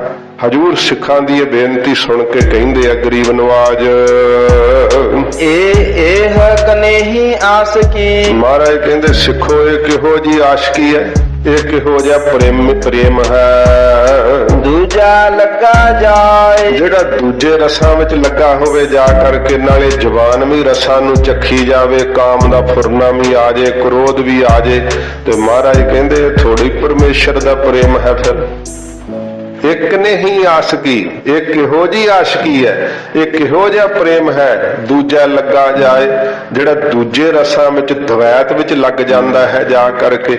ਈਰਖਾ ਜਦੋਂ ਆ ਗਈ ਤਾਂ ਮਹਾਰਾਜ ਕਹਿੰਦੇ ਭਾਈ ਇਹ ਕੋਈ ਵਾਹਿਗੁਰੂ ਨਾਲ ਪ੍ਰੇਮ ਥੋੜੋ ਹੈ। ਜਿਹੜਾ ਵਾਹਿਗੁਰੂ ਨਾਲ ਪ੍ਰੇਮ ਕਰਦਾ ਨਾ, ਉਹਦਾ ਦੂਜੇ ਰਸਾਂ ਵਿੱਚ ਪ੍ਰੇਮ ਨਹੀਂ ਲੱਗਦਾ ਹੈ। ਫਿਰ ਉਹ ਖਾਣ ਪੀਣ ਭੋਗਣ ਦੇ ਵਿੱਚ ਨਹੀਂ ਲੱਗਦਾ ਹੈ। ਮਹਾਰਾਜ ਕਹਿੰਦੇ ਹੈ ਕਿ ਇੱਕ ਨੇ ਹੀ ਆਸ਼ਕੀ ਹੈ, ਕਿਹੋ ਜੀ ਆਸ਼ਕੀ ਹੈ, ਕਿਹੋ ਜਿਹਾ ਪ੍ਰੇਮ ਹੈ ਜਿਹੜਾ ਦੂਜੇ ਰਸਾਂ ਵਿੱਚ ਮਹਾਰਾਜ ਕਹਿੰਦੇ ਭਾਈ ਚਿੱਤ ਲੱਗਾ ਹੋਇਆ ਹੈ। ਨਾਨਕ ਆਸਕ ਕਾਂਢੀਆ। ਮਹਾਰਾਜ ਫਿਰ ਪ੍ਰੇਮੀ ਕਿਹੋ ਜਿਹਾ ਹੁੰਦਾ ਹੈ? ਮਹਾਰਾਜ ਕਹਿੰਦੇ ਨਾਨਕ ਆਸ਼ਕ ਕਾਂਢੀਆ, ਉਹ ਆਸ਼ਕ ਪ੍ਰੇਮੀ ਕਿਹਾ ਜਾਂਦਾ ਹੈ। ਸਦ ਹੀ ਰਹਾ ਸਮਾਏ, ਜਿਹੜਾ ਸਦਾ ਹੀ ਵਾਹਿਗੁਰੂ ਦੇ ਪ੍ਰੇਮ ਵਿੱਚ ਹੀ ਸਮਾਇਆ ਰਹੇ। ਦੁਨਿਆਵੀ ਪ੍ਰੇਮ ਸਾਧ ਸੰਗਤ ਜੀ ਵੇਖੋ, ਉਹ ਜਿਹੜੀ ਸੱਸੀ ਸੀ ਉਹਨੂੰ ਕੋਈ ਹੋਰ ਸੁਝਦਾ ਸੀ, ਕੱਚੇ ਘੜੇ ਤੇ ਤਰ ਗਈ ਸੀਗੀ। ਇਸ ਪ੍ਰਕਾਰ ਉਹ ਹੀਰ ਤੇ ਰਾਂਝੇ ਦਾ ਕਿੱਸਾ ਆਉਂਦਾ ਹੈ। ਇਹ ਦੁਨਿਆਵੀ ਪ੍ਰੇਮ ਵਿੱਚ ਕਹਿੰਦੇ ਉਹਨੂੰ ਖਾਣਾ ਪੀਣਾ ਨੀਂਦ ਸਭ ਵਿਸਰ ਗਿਆ ਸੀਗਾ। ਤੇ ਮਹਾਰਾਜ ਕਹਿੰਦੇ ਭਾਈ ਇਹ ਰੱਬ ਨਾਲ ਆਸ਼ਕੀ ਲਾਉਣੀ ਤੇ ਫਿਰ ਨਾਲੇ ਸਾਰੇ ਰਸ-ਕਸ ਭੋਗੀ ਜਾਣੇ ਤੇ ਕਹਿਣਾ ਪ੍ਰੇਮ ਨਹੀਂ ਲੱਗਦਾ। ਪ੍ਰੇਮ ਤੇਰਾ ਕਿੱਥੋਂ ਲੱਗਣਾ ਜਦੋਂ ਤੂੰ ਦੂਜੇ ਰਸਾਂ 'ਚ ਹੀ ਫਸਿਆ ਹੋਇਆ ਹੈ। ਮੋਹ 'ਚ ਮਾਰਿਆ ਤੇਰਾ ਮਨ ਬੰਦਗੀ ਕਰਦਾ ਹੀ ਨਹੀਂ, ਸ਼ਬਦ ਦਾ ਅਭਿਆਸ ਕਰਦਾ ਹੀ ਨਹੀਂ, ਤੇ ਪ੍ਰੇਮ ਤੇਰਾ ਕਿਵੇਂ ਲੱਗੇ? ਇਹ ਗੁਰੂ ਅੰਗਦ ਸਾਹਿਬ ਜੀ ਸਿੱਖਾਂ ਦੇ ਕੀਤੇ ਪ੍ਰਸ਼ਨ ਦਾ ਉੱਤਰ ਦਿੱਤਾ ਹੈ। ਮਹਾਰਾਜ ਕਹਿੰਦੇ ਇੱਕ ਨੇ ਹੀ ਆਸ਼ਕੀ, ਇਹ ਕਿਹੋ ਜੀ ਆਸ਼ਕੀ ਹੈ, ਕਿਹੋ ਜਿਹਾ ਪ੍ਰੇਮ ਹੈ ਕਿ ਦੂਜਾ ਲੱਗਾ ਜਾਏ। ਜਿਹੜੀ ਪਤੀਵਰਤਾ ਇਸਤਰੀ ਹੁੰਦੀ ਹੈ ਉਹਦਾ ਦੂਜੇ ਪੁਰਖ ਵੱਲ ਧਿਆਨ ਚੱਲ ਜਾਏ ਤੇ ਪਤੀਵਰਤਾ ਹੈ। ਜਿਹਦਾ ਗੁਰੂ ਨਾਨਕ ਸਾਹਿਬ ਤੋਂ ਪਰੇ ਧਿਆਨ ਚਲੇ ਜਾਵੇ ਉਹ ਸਿੱਖ ਥੋੜੋ ਹੈ। ਬਾਜਾਂ ਵਾਲੇ ਸਮਰੱਥ ਸਤਿਗੁਰੂ ਦੇ ਚਰਨਾਂ ਤੋਂ ਪਰੇ ਚਲੇ ਜੇ ਧਿਆਨ ਤੇ ਉਹ ਕਾਹਦਾ ਸਿੱਖ ਹੈ? ਫਿਰ ਉਹਦਾ ਕੋਈ ਪ੍ਰੇਮ ਨਹੀਂ ਹੈ। ਭਾਈ ਨੰਦ ਲਾਲ ਜੀ ਤਾਂ ਕਹਿੰਦੇ ਮੈਨੂੰ ਬਾਜਾਂ ਵਾਲੇ ਸਤਿਗੁਰੂ ਤੋਂ ਬਿਨਾਂ ਦਿਸਦਾ ਹੀ ਕੁਝ ਨਹੀਂ ਹੈ, ਮੈਨੂੰ ਤਾਂ ਸਭ ਥਾਵਾਂ ਤੇ ਗੁਰੂ ਕਲਗੀਧਰ ਜੀ ਦੀ ਜੋਤ ਦਿਸਦੀ ਹੈ। ਇਹ ਸਾਧ ਸੰਗਤ ਜੀ ਪ੍ਰੇਮ ਹੈ। ਮਹਾਰਾਜ ਜੀ ਕਹਿੰਦੇ ਨੇ ਨਾਨਕ ਆਸ਼ਕ ਕਾਢੀਐ, ਸਿੱਖੋ ਉਹ ਆਸ਼ਕ ਕਾਢੀਏ ਕਹੇ ਜਾਂਦੇ ਹਨ। ਸਦ ਹੀ ਰਹਾ ਸਮਾਏ, ਜਿਹੜੇ ਸਦਾ ਹੀ ਮੇਰੇ ਵਾਹਿਗੁਰੂ ਦੇ ਪਿਆਰ ਵਿੱਚ ਸਮਾਏ ਰਹਿੰਦੇ ਐ ਉਹੀ ਪ੍ਰੇਮੀ ਕਾਢੀਏ ਕਹੇ ਜਾਂਦੇ ਆ। ਚੰਗਾ ਚੰਗਾ ਕਰ ਮੰਨੇ, ਮਹਾਰਾਜ ਜੀ ਕਹਿੰਦੇ ਭਾਈ ਇਹੋ ਜਿਹਾ ਪ੍ਰੇਮੀ ਨਹੀਂ ਹੋਣਾ ਚਾਹੀਦਾ ਜਿਹੜਾ ਕਿ ਜਦੋਂ ਚੰਗੇ ਚੰਗੇ ਪਦਾਰਥ ਮਿਲਣ, ਗੁਲਾਬ ਜਾਮਨ ਨੂੰ ਖਾਣ ਨੂੰ ਹੋਣ, ਜਲੇਬੀਆਂ ਖਾਣ ਨੂੰ ਹੋਵੇ, ਫਿਰ ਕਹੇ ਮਹਾਰਾਜ ਤੂੰ ਬੜਾ ਚੰਗਾ ਹੈ। ਰੱਬ ਤਾਂ ਸਾਡਾ ਹੀ ਹੈ, ਅਸੀਂ ਗੁਰੂ ਸਾਹਿਬ ਦੇ ਸਿੱਖ ਹਾਂ। ਇਉਂ ਫਿਰ ਕਹਿਣਾ। ਮਹਾਰਾਜ ਕਹਿੰਦੇ ਜਦੋਂ ਚੰਗਾ ਹੁੰਦਾ ਹੈ ਨਾ, ਚੰਗੇ ਪਦਾਰਥ ਮਿਲਦੇ ਆ, ਚੰਗੇ ਸੁੱਖ ਹੁੰਦੇ ਆ, ਫਿਰ ਪਰਮੇਸ਼ਰ ਨੂੰ ਬੜਾ ਹੀ ਚੰਗਾ ਕਹਿੰਦੇ ਆ। ਮੰਦਾ ਮੰਦਾ ਹੋਏ, ਤੇ ਜੇ ਕਿਤੇ ਕਾਰੋਬਾਰ ਮੰਦਾ ਪੈ ਜਾਵੇ ਤੇ ਫਿਰ ਰੱਬ ਨੂੰ ਹੀ ਗਾਲਾਂ ਕੱਢਣ ਲੱਗ ਪੈਂਦੇ ਆ। ਕਹਿੰਦੇ ਲੈ ਪਰਮੇਸ਼ਰ ਇਹਨੇ ਵਿਗਾੜ ਦਿੱਤਾ ਸਾਡਾ ਸਾਰਾ ਕੁਝ, ਕਿੱਥੇ ਆ ਰੱਬ? ਹੈ ਨਹੀਂ ਆ ਰੱਬ। ਕੋਈ ਮੰਦਾ ਹੋ ਜੇ, ਕੋਈ ਬਿਮਾਰੀ ਆ ਕਰਕੇ ਪੈ ਜਾਵੇ ਤਾਂ ਮਹਾਰਾਜ ਕਹਿੰਦੇ ਭਾਈ ਫਿਰ ਰੱਬ ਨੂੰ ਹੀ ਗਾਲਾਂ ਕੱਢਣ ਲੱਗ ਪੈਂਦੇ। ਇਹ ਕੋਈ ਆਸ਼ਕੀ ਹੈ? ਇਹ ਕੋਈ ਪ੍ਰੇਮ ਹੈ? ਸੱਚੇ ਪਾਤਸ਼ਾਹ ਮਹਾਰਾਜ ਕਹਿੰਦੇ ਨੇ ਜੇ ਲੋਕ ਸਲਾਹੇ ਤਾਂ ਤੇਰੀ ਉਪਮਾ, ਜੇ ਨਿੰਦਾ ਤਾਂ ਛੋੜ ਨਾ ਜਾਈ। ਸਾਰੀ ਦੁਨੀਆ ਉਪਮਾ ਕਰੇ, ਜੈ ਜੈਕਾਰ ਕਰੇ ਤੇ ਮਨ ਦੇ ਵਿੱਚ ਸਿੱਖ ਦੇ ਭਾਵ ਨਾ ਹੋਵੇ। ਮਹਾਰਾਜ ਮੇਰੀ ਦੇਹ ਦੀ ਉਪਮਾ ਨਹੀਂ ਕਰਦੇ, ਇਹ ਤਾਂ ਮਹਾਰਾਜ ਤੇਰੀ ਮੈਂ ਬਾਣੀ ਪੜਦਾ, ਤੇਰਾ ਬਾਣਾ ਪਾਇਆ, ਤੇਰੀ ਬਾਣੀ ਦੀ ਤੇ ਤੇਰੇ ਬਾਣੇ ਦੀ ਉਪਮਾ ਕਰਦੇ। ਤੇ ਜੇ ਨਿੰਦਾ ਕਰਦਾ ਕੋਈ ਕਿ ਪਖੰਡੀ ਹੈ, ਲੁੱਟ ਲਿਆ ਹੈ, ਫਿਰ ਵੀ ਮਹਾਰਾਜ ਦਾ ਦਰ ਛੱਡ ਕੇ ਨਹੀਂ ਜਾਂਦੇ। ਮਹਾਰਾਜ ਮੇਰੇ ਚ ਔਗਣ ਹੈ ਨਾ ਤਾਂ ਮੇਰੇ ਨੂੰ ਬੁਰਾ ਕਹਿੰਦੇ। ਇਹ ਸਮਰੱਥ ਸਤਿਗੁਰੂ ਆਪ ਵਿੱਚ ਤਾਂ ਕੋਈ ਊਣਤਾ ਹੀ ਨਹੀਂ, ਮਹਾਰਾਜ ਮੇਰੇ ਚ ਹੀ ਨੁਕਸ ਹੈ। ਨਿੰਦਾ ਕੋਈ ਕਰੇ ਤੇ ਤਾਂ ਵੀ ਸਤਿਗੁਰੂ ਦਾ ਦਰ ਨਹੀਂ ਛੱਡਦੇ, ਉਹ ਹੈ ਪ੍ਰੇਮੀ। ਮਹਾਰਾਜ ਸੱਚੇ ਪਾਤਸ਼ਾਹ ਦੇ ਅੱਗੇ ਕਿ ਰਾਜ ਬਹਾਲੇ ਤਾਂ ਕਮਨ ਵਡਾਈ, ਜੇ ਭੀਖ ਮੰਗਾਵੇ ਤਾਂ ਕਿਆ ਘਟ ਜਾਈ। ਮਹਾਰਾਜ ਮੇਰਾ ਕੀ ਘਟਣਾ ਹੈ? ਜੇ ਰਾਜ ਤੇ ਬਹਾਲ ਦੇਵੇਂਗਾ ਤਾਂ ਤੇਰੀ ਵਡਿਆਈ ਹੈ। ਸੰਸਾਰ 'ਚ ਮੈਂ ਤੇਰਾ ਸਿੱਖ ਕਹਾਉਣਾ ਹਾਂ, ਇਹ ਹੈ ਪ੍ਰੇਮੀ ਦੀ ਨਿਸ਼ਾਨੀ। ਮਹਾਰਾਜ ਜੀ ਕਹਿੰਦੇ ਆ ਚੰਗਾ ਚੰਗਾ ਕਰ ਮੰਨੇ, ਜੇ ਕੋਈ ਚੰਗੇ ਚੰਗੇ ਬੋਲ ਬੋਲੇ ਆਓ ਸੰਤ ਜੀ ਆਓ ਮਹਾਰਾਜ ਜੀ, ਫਿਰ ਤਾਂ ਕਹਿੰਦੇ ਭਈ ਅਸੀਂ ਤਾਂ ਸੰਤ ਹੁੰਨੇ ਆ। ਫਿਰ ਤਾਂ ਪਰਮੇਸ਼ਰ ਦਾ ਵੀ ਬੜਾ ਉਹ ਦਿਖਾਵਾ ਕਰਦੇ ਹੋਏ ਨਾਮ ਜਪਦੇ ਆ, ਮਾਲਾ ਤੇ ਮਾਲਾ ਠਾ ਮਣਕਾ ਫੇਰਦੇ ਆ ਕਿ ਸਾਡੇ ਵਰਗਾ ਨਾਮ ਕਿਨ ਜਪਣਾ ਹੈ। ਮੰਦਾ ਮੰਦਾ ਹੋਏ, ਜੇ ਕੋਈ ਮੰਦੇ ਬੋਲ ਬੋਲੇ ਉਹ ਪਖੰਡੀਆ ਤੂੰ ਲੁੱਟ ਲਿਆ, ਉਸੇ ਵੇਲੇ ਸਾਰਿਆਂ में ਮੂੰਹ ਸੁੱਕ ਜਾਵੇ ਤੇ ਝੁਰੜੀਆਂ ਪੈ ਜਾਣ, ਘਬਰਾ ਜਾਵੇ, ਕਹਿਣ ਵੀ ਮੇਰਾ ਸੰਤਪੁਣਾ ਕਿੱਧਰ ਗਿਆ, ਵਾਹਿਗੁਰੂ ਨੂੰ ਹੀ ਤੇ ਸਮੇਂ ਕੋਸਣ ਲੱਗ ਪਵੇ। ਮਹਾਰਾਜ ਕਹਿੰਦੇ ਉਹ ਭਾਈ ਪ੍ਰੇਮੀ ਨਹੀਂ ਹੁੰਦਾ ਹੈ। ਹੈ। ਜਦੋਂ ਕੋਈ ਮੰਦਾ ਬੋਲ ਬੋਲੇ ਤੇ ਉਸੇ ਸਮੇਂ ਘਟ ਜਾਣਾ, ਨਿੰਦਾ ਸੁਣੀ ਨਾ ਸਕਣੀ। ਮਹਾਰਾਜ ਕਹਿੰਦੇ ਉਦੋਂ ਰੱਬ 'ਚ ਦੂਸ਼ਣ ਆਰੋਪਣ ਲੱਗ ਜਾਵੇ, ਉਹ ਪ੍ਰੇਮੀ ਨਹੀਂ ਹੁੰਦਾ। ਆਸਕ ਇਹੋ ਨ ਆਖੀਆ, ਉਹ ਆਸ਼ਿਕ ਪ੍ਰੇਮੀ ਨਹੀਂ ਵਾਹਿਗੁਰੂ ਦਾ ਕਿਹਾ ਜਾਂਦਾ। ਜੇ ਲੇਖਾ ਵਰਤਾ ਸੋਏ, ਜਿਹੜਾ ਲੇਖਿਆਂ ਵਿੱਚ ਵਰਤਦਾ ਹੈ ਕਿ ਮੈਂ ਇੰਨੇ ਪਾਠ ਕੀਤੇ ਤੇ ਮੈਨੂੰ ਆ ਮਿਲਣਾ ਚਾਹੀਦਾ ਹੈ, ਮੈਂ ਅਖੰਡ ਪਾਠ ਸਾਹਿਬ ਕਰਾਵਾਂ ਤੇ ਮੇਰਾ ਕੰਮ ਕਿਉਂ ਨਾ ਹੋਵੇ। ਮਹਾਰਾਜ ਸੱਚੇ ਪਾਤਸ਼ਾਹ ਦੇ ਅੱਗੇ ਬਾਣੀ ਪੜ੍ਹ ਕੇ ਵੀ ਅਰਦਾਸ ਕਰੇ, ਮਹਾਰਾਜ ਤੇਰਾ ਭਾਣਾ ਮਿੱਠਾ ਕਰਕੇ ਮੰਨਣ ਦੀ ਦਾਤ ਦੇ। ਹੇ ਵਾਹਿਗੁਰੂ ਰਜਾ ਵਿੱਚ ਚੱਲਣ ਦੀ ਦਾਤ ਦੇ। ਮਹਾਰਾਜ ਉਹਦੇ ਕੋਲ ਕੁਝ ਵੀ ਨਹੀਂ ਲਗਾਉਂਦੇ ਸੱਚੇ ਪਾਤਸ਼ਾਹ ਜੀ। ਤੇ ਜਿਹੜਾ ਲੇਖਿਆਂ ਵਿੱਚ ਵਰਤਦਾ ਹੈ ਕਿ ਮੈਂ ਇੰਨਾ ਗੁਰਦੁਆਰੇ ਜਾਵਾਂ ਮੇਰੇ ਫਿਰ ਗੋਡੇ ਕਿਉਂ ਦੁਖਣ, ਮਹਾਰਾਜ ਨੂੰ ਦੇਵੇ ਅਲੰਬੇ, ਉਹ ਕੋਈ ਪ੍ਰੇਮੀ ਥੋੜਾ, ਕੋਈ ਆਸ਼ਿਕ ਥੋੜਾ।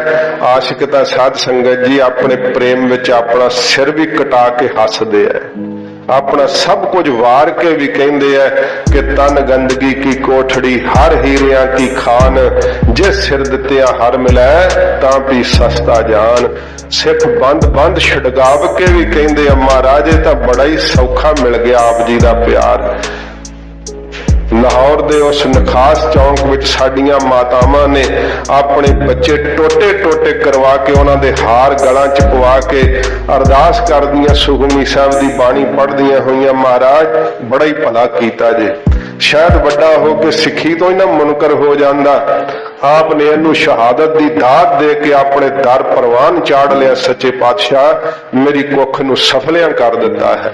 ਪੁੱਤਰ ਕਟਵਾ ਕੇ ਵੀ ਧੰਨਵਾਦ ਕਰਦੀ ਹੈ ਜਿਹੜੀ ਮਾਂ, ਉਹ ਹੈ ਸਿੱਖੀ, ਉਹ ਹੈ ਪਿਆਰ।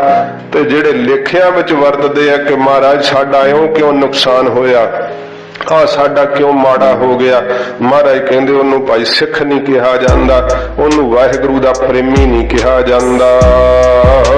ਮਹੱਲਾ ਦੂਜਾ। ਧੰਨ ਗੁਰੂ ਅੰਗਦ ਸਾਹਿਬ ਜੀ ਮਹਾਰਾਜ ਫਰਮਾਉਂਦੇ ਆ, ਸਲਾਮ ਜਵਾਬ ਦੁਆ ਕਰੇ। ਮਹਾਰਾਜ ਜੀ ਕਹਿੰਦੇ ਭਾਈ ਸਲਾਮ ਕਰੇ, ਮੱਥਾ ਵੀ ਟੇਕੇ ਤੇ ਫਿਰ ਜਵਾਬ ਵੀ ਦੇ ਦੇ ਪੂਰੇ ਗੁਰੂ ਜੀ ਨੂੰ। ਮਹਾਰਾਜ ਕਹਿਣ ਸਿੱਖਾ ਅੰਮ੍ਰਿਤ ਛਕ ਲੈ, ਨਾਮ ਜਪਿਆ ਕਰ ਅੰਮ੍ਰਿਤ ਵੇਲੇ, ਤੇ ਅੱਗੋਂ ਜਵਾਬ ਦੇਵੇ ਕਿ ਮੈਂ ਤਾਂ ਮਨ ਸੁੱਚਾ ਹੋਣਾ ਚਾਹੀਦਾ, ਅੰਮ੍ਰਿਤ ਛਕਣ ਦੀ ਕੀ ਲੋੜ ਹੈ। ਗੁਰੂ ਸਾਹਿਬ ਦੇ ਕਹੇ ਬਚਨ ਨੂੰ ਮਹਾਰਾਜ ਕਿਹਾ ਪ੍ਰਥਮ ਰਹਿਤ ਜੈ ਜਾਨ ਖੰਡੇ ਕੀ ਪਾਹੁਲ ਛਕੇ। ਤੇ ਇਹ ਅੱਗੋਂ ਸਿੱਖ ਜਵਾਬ ਦੇਵੇ ਵੀ ਮਨ ਸੱਚਾ ਹੋਣਾ ਚਾਹੀਦਾ। ਗੁਰੂ ਗੋਬਿੰਦ ਸਿੰਘ ਸਾਹਿਬ ਨੂੰ ਜਵਾਬ ਦੇਵੇ। ਮਹਾਰਾਜ ਜੀ ਕਹਿੰਦੇ ਭਾਈ ਪੂਰੇ ਗੁਰੂ ਜੀ ਨੂੰ ਮੱਥਾ ਵੀ ਟੇਕੇ ਆ ਕੇ ਕਿ ਮਹਾਰਾਜ ਤੇਰੇ ਹੀ ਸਿੱਖਾਂ।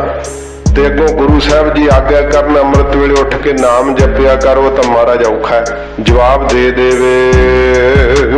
ਮੁੰਡਾ ਹੋ ਕੁੱਥਾ ਜਾਏ। ਮਹਾਰਾਜ ਕਹਿੰਦੇ ਭਾਈ ਉਹ ਤਾਂ ਮੁੱਢੋਂ ਹੀ ਸ਼ੁਰੂ ਤੋਂ ਹੀ ਫਿਰ ਕੁੱਥਾ ਜਾਏ। ਸਤਿਗੁਰੂ ਜੀ ਕਹਿੰਦੇ ਭਾਈ ਬਰਬਾਦ ਹੋ ਜਾਂਦਾ ਹੈ, ਕੁੱਥਾ ਜਾਏ ਭੁੱਲ ਜਾਂਦਾ ਹੈ। ਉਹ ਭੁੱਲ ਕਰਕੇ ਪਰਮੇਸ਼ਰ ਦੇ ਨਾਮ ਤੋਂ ਮਹਾਰਾਜ ਕਹਿੰਦੇ ਉੱਜੜ ਜਾਂਦਾ ਭਾਈ।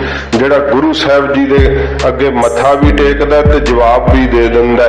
ਇੱਕ ਕਿਸੇ ਸ਼ਾਹੂਕਾਰ ਨੇ ਨੌਕਰ ਰੱਖਿਆ ਸੀਗਾ, ਉਹ ਸ਼ਾਹੂਕਾਰ ਦੀ ਸਿਫਤ ਬੜੀ ਕਰੇ, ਮਹਾਰਾਜ ਲਾਲਾ ਜੀ ਤੁਸੀਂ ਤਾਂ ਬੜੇ ਹੀ ਚੰਗੇ ਹੋ, ਬੜਾ ਤੁਹਾਡਾ ਰੋਹ ਹੈ, ਬੜਾ ਤੁਹਾਡਾ ਪ੍ਰਤਾਪ ਹੈ। ਉਹ ਕਹੇ ਕਿ ਤੂੰ ਚੱਲ ਘਰੋਂ ਰੋਟੀ ਲੈ ਆ। ਫਿਰ ਉਹਨੂੰ ਕਹਿੰਦਾ ਕਿ ਮਹਾਰਾਜ ਵੇਖੋ ਏਡਾ ਤੁਹਾਡਾ ਪ੍ਰਤਾਪ ਹੋਵੇ, ਇੰਨੀ ਤੁਹਾਡੀ ਬਹਿ ਜਾ ਹੋਵੇ ਤੇ ਮੈਂ ਤੁਹਾਡੇ ਹੁੰਦਿਆਂ ਰੋਟੀ ਲੈਣ ਮੈਂ ਜਾਵਾਂ। ਉਹ ਸੋਚਦਾ ਵੀ ਗੱਲ ਤਾਂ ਸਿਫਤ ਬੜੀ ਕਰਦਾ ਪਰ ਕੰਮ ਕੱਖ ਨਹੀਂ ਕਰਦਾ। ਜਦੋਂ ਕੰਮ ਕਹੇ ਕਰੇ ਨਾ, ਅੱਗੋਂ ਸਿਫਤ ਉਹਦੀ ਕਰੀ ਜਾਵੇ। ਹਾਰ ਕੇ ਉਹ ਕਹਿੰਦਾ ਚੱਲ ਦੌੜ ਜਾ ਇੱਥੋਂ। ਸਿਫਤ ਤੋਂ ਇੰਨੀ ਕਰਦਾ ਤੇ ਕੰਮ ਕੁਛ ਕਰਦਾ ਹੀ ਨਹੀਂ। ਮਹਾਰਾਜ ਦੇ ਅੱਗੇ ਸਿੱਖ ਕਹੀ ਜਾਵੇ ਮਹਾਰਾਜ ਤੁਸੀਂ ਬੜੇ ਚੰਗੇ ਹੋ, ਪੁੱਤ ਦਿੱਤੇ ਐ, ਮਹਾਰਾਜ ਕਾਰੋਬਾਰ ਦਿੱਤਾ, ਤੁਸੀਂ ਬੜੇ ਚੰਗੇ ਹੋ। ਮਹਾਰਾਜ ਕਹਿਣਾ ਅੰਮ੍ਰਿਤ ਛਕ ਲੈ, ਉਹ ਤਾਂ ਨਹੀਂ ਮਹਾਰਾਜ ਛਕਿਆ ਜਾਂਦਾ। ਸਤਿਗੁਰੂ ਜੀ ਫਿਰ ਇਹੋ ਜਿਹੇ ਸਿੱਖ ਤੋਂ ਕੀ ਕਰਾਉਣਾ ਹੈ ਗਰੀਬ ਨਵਾਜ ਨੇ। ਮਹਾਰਾਜ ਜੀ ਕਹਿੰਦੇ ਹਨ ਸਲਾਮ ਜਵਾਬ ਦੁਆ ਕਰੇ। ਮਹਾਰਾਜ ਜੀ ਕਹਿੰਦੇ ਸਲਾਮ ਵੀ ਕਰੇ, ਮੱਥਾ ਵੀ ਟੇਕੇ ਤੇ ਪੂਰੇ ਗੁਰੂ ਜੀ ਨੂੰ ਜਵਾਬ ਵੀ ਦੇ ਦੇ ਸਿੱਖੀ ਧਾਰਨ ਕਰਨ ਤੋਂ। ਕੁੱਥਾ ਜਾਏ। ਮਹਾਰਾਜ ਕਹਿੰਦੇ ਭਾਈ ਉਹ ਮੁੱਢ ਤੋਂ ਹੀ ਫਿਰ ਕੁੱਥੇ ਜਾਏ, ਪਰਮੇਸ਼ਰ ਵੱਲੋਂ ਭੁੱਲ ਜਾਂਦੇ ਐ, ਉਹਨਾਂ ਨੂੰ ਵਾਹਿਗੁਰੂ ਦਾ ਪ੍ਰੇਮ ਨਹੀਂ ਲੱਗਦਾ ਹੈ। ਨਾਨਕ ਦੁਆ ਕੂੜੀਆ। ਮਹਾਰਾਜ ਜੀ ਕਹਿੰਦੇ ਉਹਨਾਂ ਦੀਆਂ ਦੋਵੇਂ ਹੀ ਗੱਲਾਂ ਝੂਠੀਆਂ ਹਨ। ਮੱਥਾ ਟੇਕਣਾ ਵੀ ਝੂਠਾ ਹੈ ਤੇ ਗੁਰੂ ਸਾਹਿਬ ਦਾ ਬਚਨ ਜਿਹੜਾ ਨਾ ਉਹ ਨਾ ਮੰਨਣਾ, ਉਹ ਵੀ ਮਹਾਰਾਜ ਕਹਿੰਦੇ ਝੂਠੇ ਹੀ ਅੰਦਰੋਂ ਤਾਂ ਨਹੀਂ ਮੰਨਦੇ। ਹਾਏ ਨ ਕਾਈ ਪਾਏ। ਉਹਨਾਂ ਦਾ ਕੀਤਾ ਕੋਈ ਵੀ ਕਰਮ ਥਾਏ ਨਹੀਂ ਪੈਂਦਾ, ਨਾ ਮੱਥਾ ਟੇਕਿਆ ਥਾਏ ਪੈਂਦਾ, ਨਾ ਗੁਰੂ ਜੀ ਦਾ ਉਪਦੇਸ਼ ਸੁਣਿਆ ਥਾਏ ਪੈਂਦਾ, ਕਿਉਂਕਿ ਜਦੋਂ ਮੰਨਣਾ ਹੀ ਨਹੀਂ, ਆਖੇ ਹੀ ਨਹੀਂ ਲੱਗਣਾ, ਢੀਠ ਹੈ, ਅੰਮ੍ਰਿਤ ਛਕਣਾ ਹੀ ਨਹੀਂ, ਕਈ ਤੇ ਢੀਠ ਹੁੰਦੇ ਆ, ਸੋਚਦੇ ਸਾਨੂੰ ਧੱਕੇ ਨਾ ਛਕਾਉਂਦੇ ਆ ਵੀ ਇਹ ਤਾਂ ਸਿਰ ਵੱਟੇ ਮਿਲਦਾ ਹੈ। ਜਿਹੜੇ ਮਹਾਰਾਜ ਜੀ ਦੇ ਆਖੇ ਹੀ ਨਹੀਂ ਲੱਗਦੇ, ਸੱਚੇ ਪਾਤਸ਼ਾਹ ਜੀ ਕਹਿੰਦੇ ਭਾਈ ਉਹਨਾਂ ਦੀ ਇਹ ਹਾਲਤ ਹੁੰਦੀ ਆ। ਪੌੜੀ ਦੁਆਰਾ ਮਹਾਰਾਜ ਫਰਮਾਉਂਦੇ ਹਨ, ਜਿਤ ਸੇਵਿਆ ਸੁਖ ਪਾਈਆ। ਜਿਸ ਵਾਹਿਗੁਰੂ ਜੀ ਦੀ ਸੇਵਾ ਕਰਕੇ ਮਹਾਰਾਜ ਜੀ ਕਹਿੰਦੇ ਭਾਈ ਆਤਮਿਕ ਆਨੰਦ ਦਾ ਸੁਖ ਪਾਈਦਾ ਏ। ਸੋ ਸਾਹਿਬ ਸਦਾ ਸੰਭਾਲੀਆ। ਉਸ ਸਾਹਿਬ ਮਾਲਕ ਵਾਹਿਗੁਰੂ ਨੂੰ ਸਦਾ ਸੰਭਾਲੀਏ, ਸਦਾ ਚੇਤੇ ਕਰੀਏ, ਸਵਾਸ ਸਵਾਸ ਉਹਦਾ ਨਾਮ ਜਪੀਏ। ਜਿਤ ਕੀਤਾ ਪਾਈਆ ਆਪਣਾ। ਤੇ ਜਿਸ ਮਹਾਰਾਜ ਕਹਿੰਦੇ ਕਰਮ ਕਰਕੇ ਆਪਣੇ ਉਸ ਕੀਤੇ ਕਰਮ ਦਾ ਫਲ ਭੁਗਤਣਾ ਪਵੇ, ਕਿਉਂਕਿ ਆਪਣਾ ਕੀਤਾ ਹੋਇਆ ਕਰਮ ਜਿਹੜਾ ਨਾ ਮਹਾਰਾਜ ਜੀ ਕਹਿੰਦੇ ਉਹ ਭੁਗਤਣਾ ਹੀ ਪੈਂਦਾ ਹੈ, ਜਿਸ ਕਰਕੇ ਕਿ ਆਪਣਾ ਕੀਤੇ ਹੋਏ ਕਰਮ ਦਾ ਫਲ ਭੋਗਣਾ ਪਵੇ। ਸਾ ਘਾਲ ਬੁਰੀ ਕਿਉਂ ਘਾਲੀਆ। ਉਹ ਬੁਰੀ ਘਾਲ ਕਿਉਂ ਘਾਲੀਏ, ਉਹ ਬੁਰਾ ਕਰਮ ਕਿਉਂ ਕਰੀਏ, ਭਾਵ ਨਹੀਂ ਕਰਨਾ ਚਾਹੀਦਾ। ਜਿਤ ਕੀਤਾ ਪਾਈਏ ਆਪਣਾ, ਜਿਸ ਕਰਕੇ ਆਪਣਾ ਕੀਤਾ ਹੋਏ ਕਰਮ ਦਾ ਫਲ ਪਾਈਏ। ਸਾ ਘਾਲ ਬੁਰੀ ਕਿਉਂ ਘਾਲੀਏ, ਕਿਉਂ ਬੁਰਾ ਕਰੀਏ ਕਿਸੇ ਦਾ, ਭਾਵ ਸਤਿਗੁਰੂ ਕਹਿੰਦੇ ਨਹੀਂ ਸਿੱਖੋ ਕਦੇ ਵੀ ਕਿਸੇ ਦਾ ਬੁਰਾ ਨਹੀਂ ਕਰਨਾ ਚਾਹੀਦਾ, ਭੈੜਾ ਕਰਮ ਬੁਰਾ ਕਰਮ ਕਦੇ ਨਹੀਂ ਕਰਨਾ ਚਾਹੀਦਾ। ਮੰਦਾ ਮੂਲ ਨ ਕੀਚਈ। ਮੂਲੋਂ ਹੀ ਉੱਕਾ ਹੀ ਕਿਸੇ ਪ੍ਰਕਾਰ ਵੀ ਕਿਸੇ ਦਾ ਮੰਦਾ ਨਾ, ਮਹਾਰਾਜ ਕਹਿੰਦੇ ਭਾਈ ਕਰੋ, ਕਿਸੇ ਬਾਰੇ ਮੰਦਾ ਸੋਚੋ ਨਾ, ਕਰਨਾ ਤਾਂ ਦੂਰ ਦੀ ਬਾਤ ਹੈ। ਸੱਚੇ ਪਾਤਸ਼ਾਹ ਕਹਿੰਦੇ ਮੂਲੋਂ ਹੀ ਉੱਕਾ ਹੀ ਕਿਸੇ ਦਾ ਭਾਈ ਬੁਰਾ ਨਾ ਕਰਨਾ ਕਰੋ। ਦੇ ਲੰਮੀ ਨਦਰ ਨਿਹਾਲੀਆ। ਮਹਾਰਾਜ ਕਹਿੰਦੇ ਦੇ ਕਰਕੇ ਦ੍ਰਿਸ਼ਟੀ ਨੂੰ ਲੰਮੀ ਜਰਾ ਵੇਖੋ, ਨਿਹਾਲੀਏ, ਵੇਖਣਾ ਕਰੋ ਕਿ ਜਿਹੜਾ ਇਹ ਕੀਤਾ ਹੋਇਆ ਕਰਮ ਇਹਦਾ ਜਦੋਂ ਭੁਗਤਾਨ ਹੋਵੇਗਾ, ਆਪਣੇ ਆਪ ਨੂੰ ਦੂਸਰੇ ਦੀ ਥਾਂ ਤੇ ਖਿਲਾਰ ਕੇ ਵੇਖੋ ਜਿੱਦਾਂ ਤੁਸੀਂ ਮੰਦਾ ਚਿਤਵ ਰਹੇ ਆ, ਆਪੇ ਮਨ ਤੋਂ ਬੁਰਾ ਖਿਆਲ ਮਿਟੇਗਾ।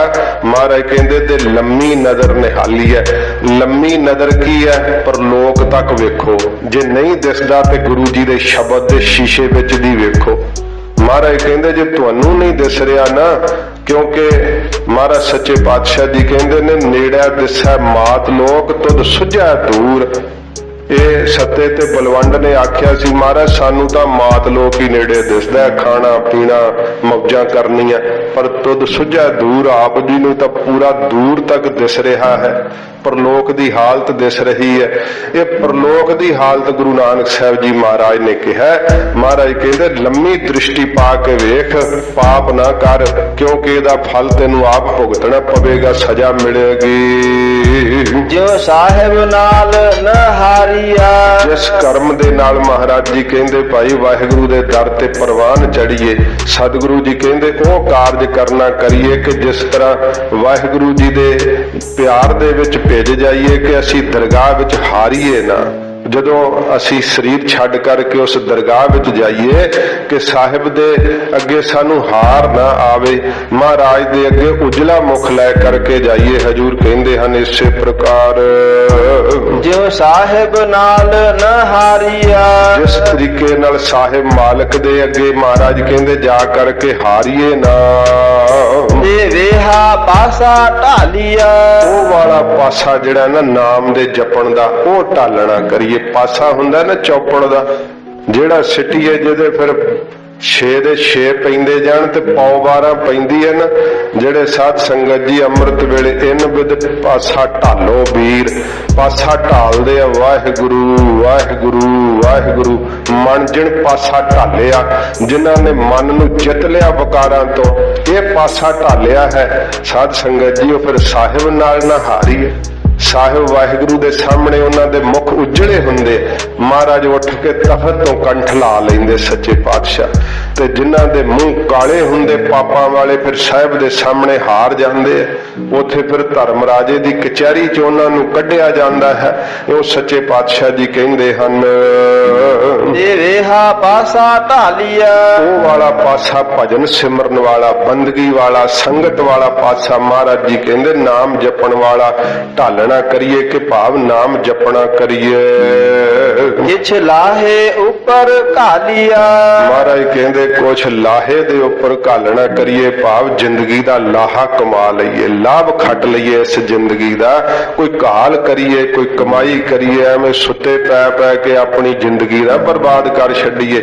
ਜੇ ਅੰਮ੍ਰਿਤ ਵੇਲਾ ਨਹੀਂ ਸੰਭਿਆ ਉਹਨੇ ਕੀ ਘਾਲਣਾ ਕਰਨੀ ਹੈ। ਮਹਾਰਾਜ ਕਹਿੰਦੇ ਨੇ ਕਿਛ ਲਾਹੇ ਉੱਪਰ ਘਾਲੀਏ। ਇਸ ਜੀਵਨ ਨੂੰ ਮਹਾਰਾਜ ਕਹਿੰਦੇ ਇਹਦਾ ਲਾਹਾ ਲਈਏ ਕਿ ਘਾਲੀਏ, ਕਮਾਈ ਕਰੀਏ, ਨਾਮ ਤੇ ਸਿਮਰਨ ਦੀ ਸੰਗਤ ਕਰੀਏ, ਮਹਾਰਾਜ ਦੀ ਬਾਣੀ ਦਾ ਜਾਪ ਕਰਿਆ ਕਰੀਏ, ਇਉਂ ਕਮਾਈ ਕਰ ਲਈਏ, ਵੱਡਾ ਲਾਹਾ ਮਹਾਰਾਜ ਕਹਿੰਦੇ ਭਾਈ ਖੱਟ ਲਈਏ। ਇਹ ਸੱਚੇ ਪਾਤਸ਼ਾਹ ਜੀ ਮਹਾਰਾਜ ਬਖਸ਼ਿਸ਼ ਕੀਤੀ ਹੈ। 5 ਮਿੰਟ ਵੱਧ ਲੱਗੇ ਮਾਫੀ ਬਖਸ਼ਣੀ। ਮਹਾਰਾਜ ਜੀ ਰਹਿਮਤ ਕਰਨ, ਸਤਿਗੁਰੂ ਦਾ ਪਵਿੱਤਰ ਉਪਦੇਸ਼ ਹਿਰਦੇ ਚ ਵਸੇ ਹੋਈਆਂ ਭੁੱਲਾਂ ਬਖਸ਼ ਲੈਣੀਆਂ ਜੀ।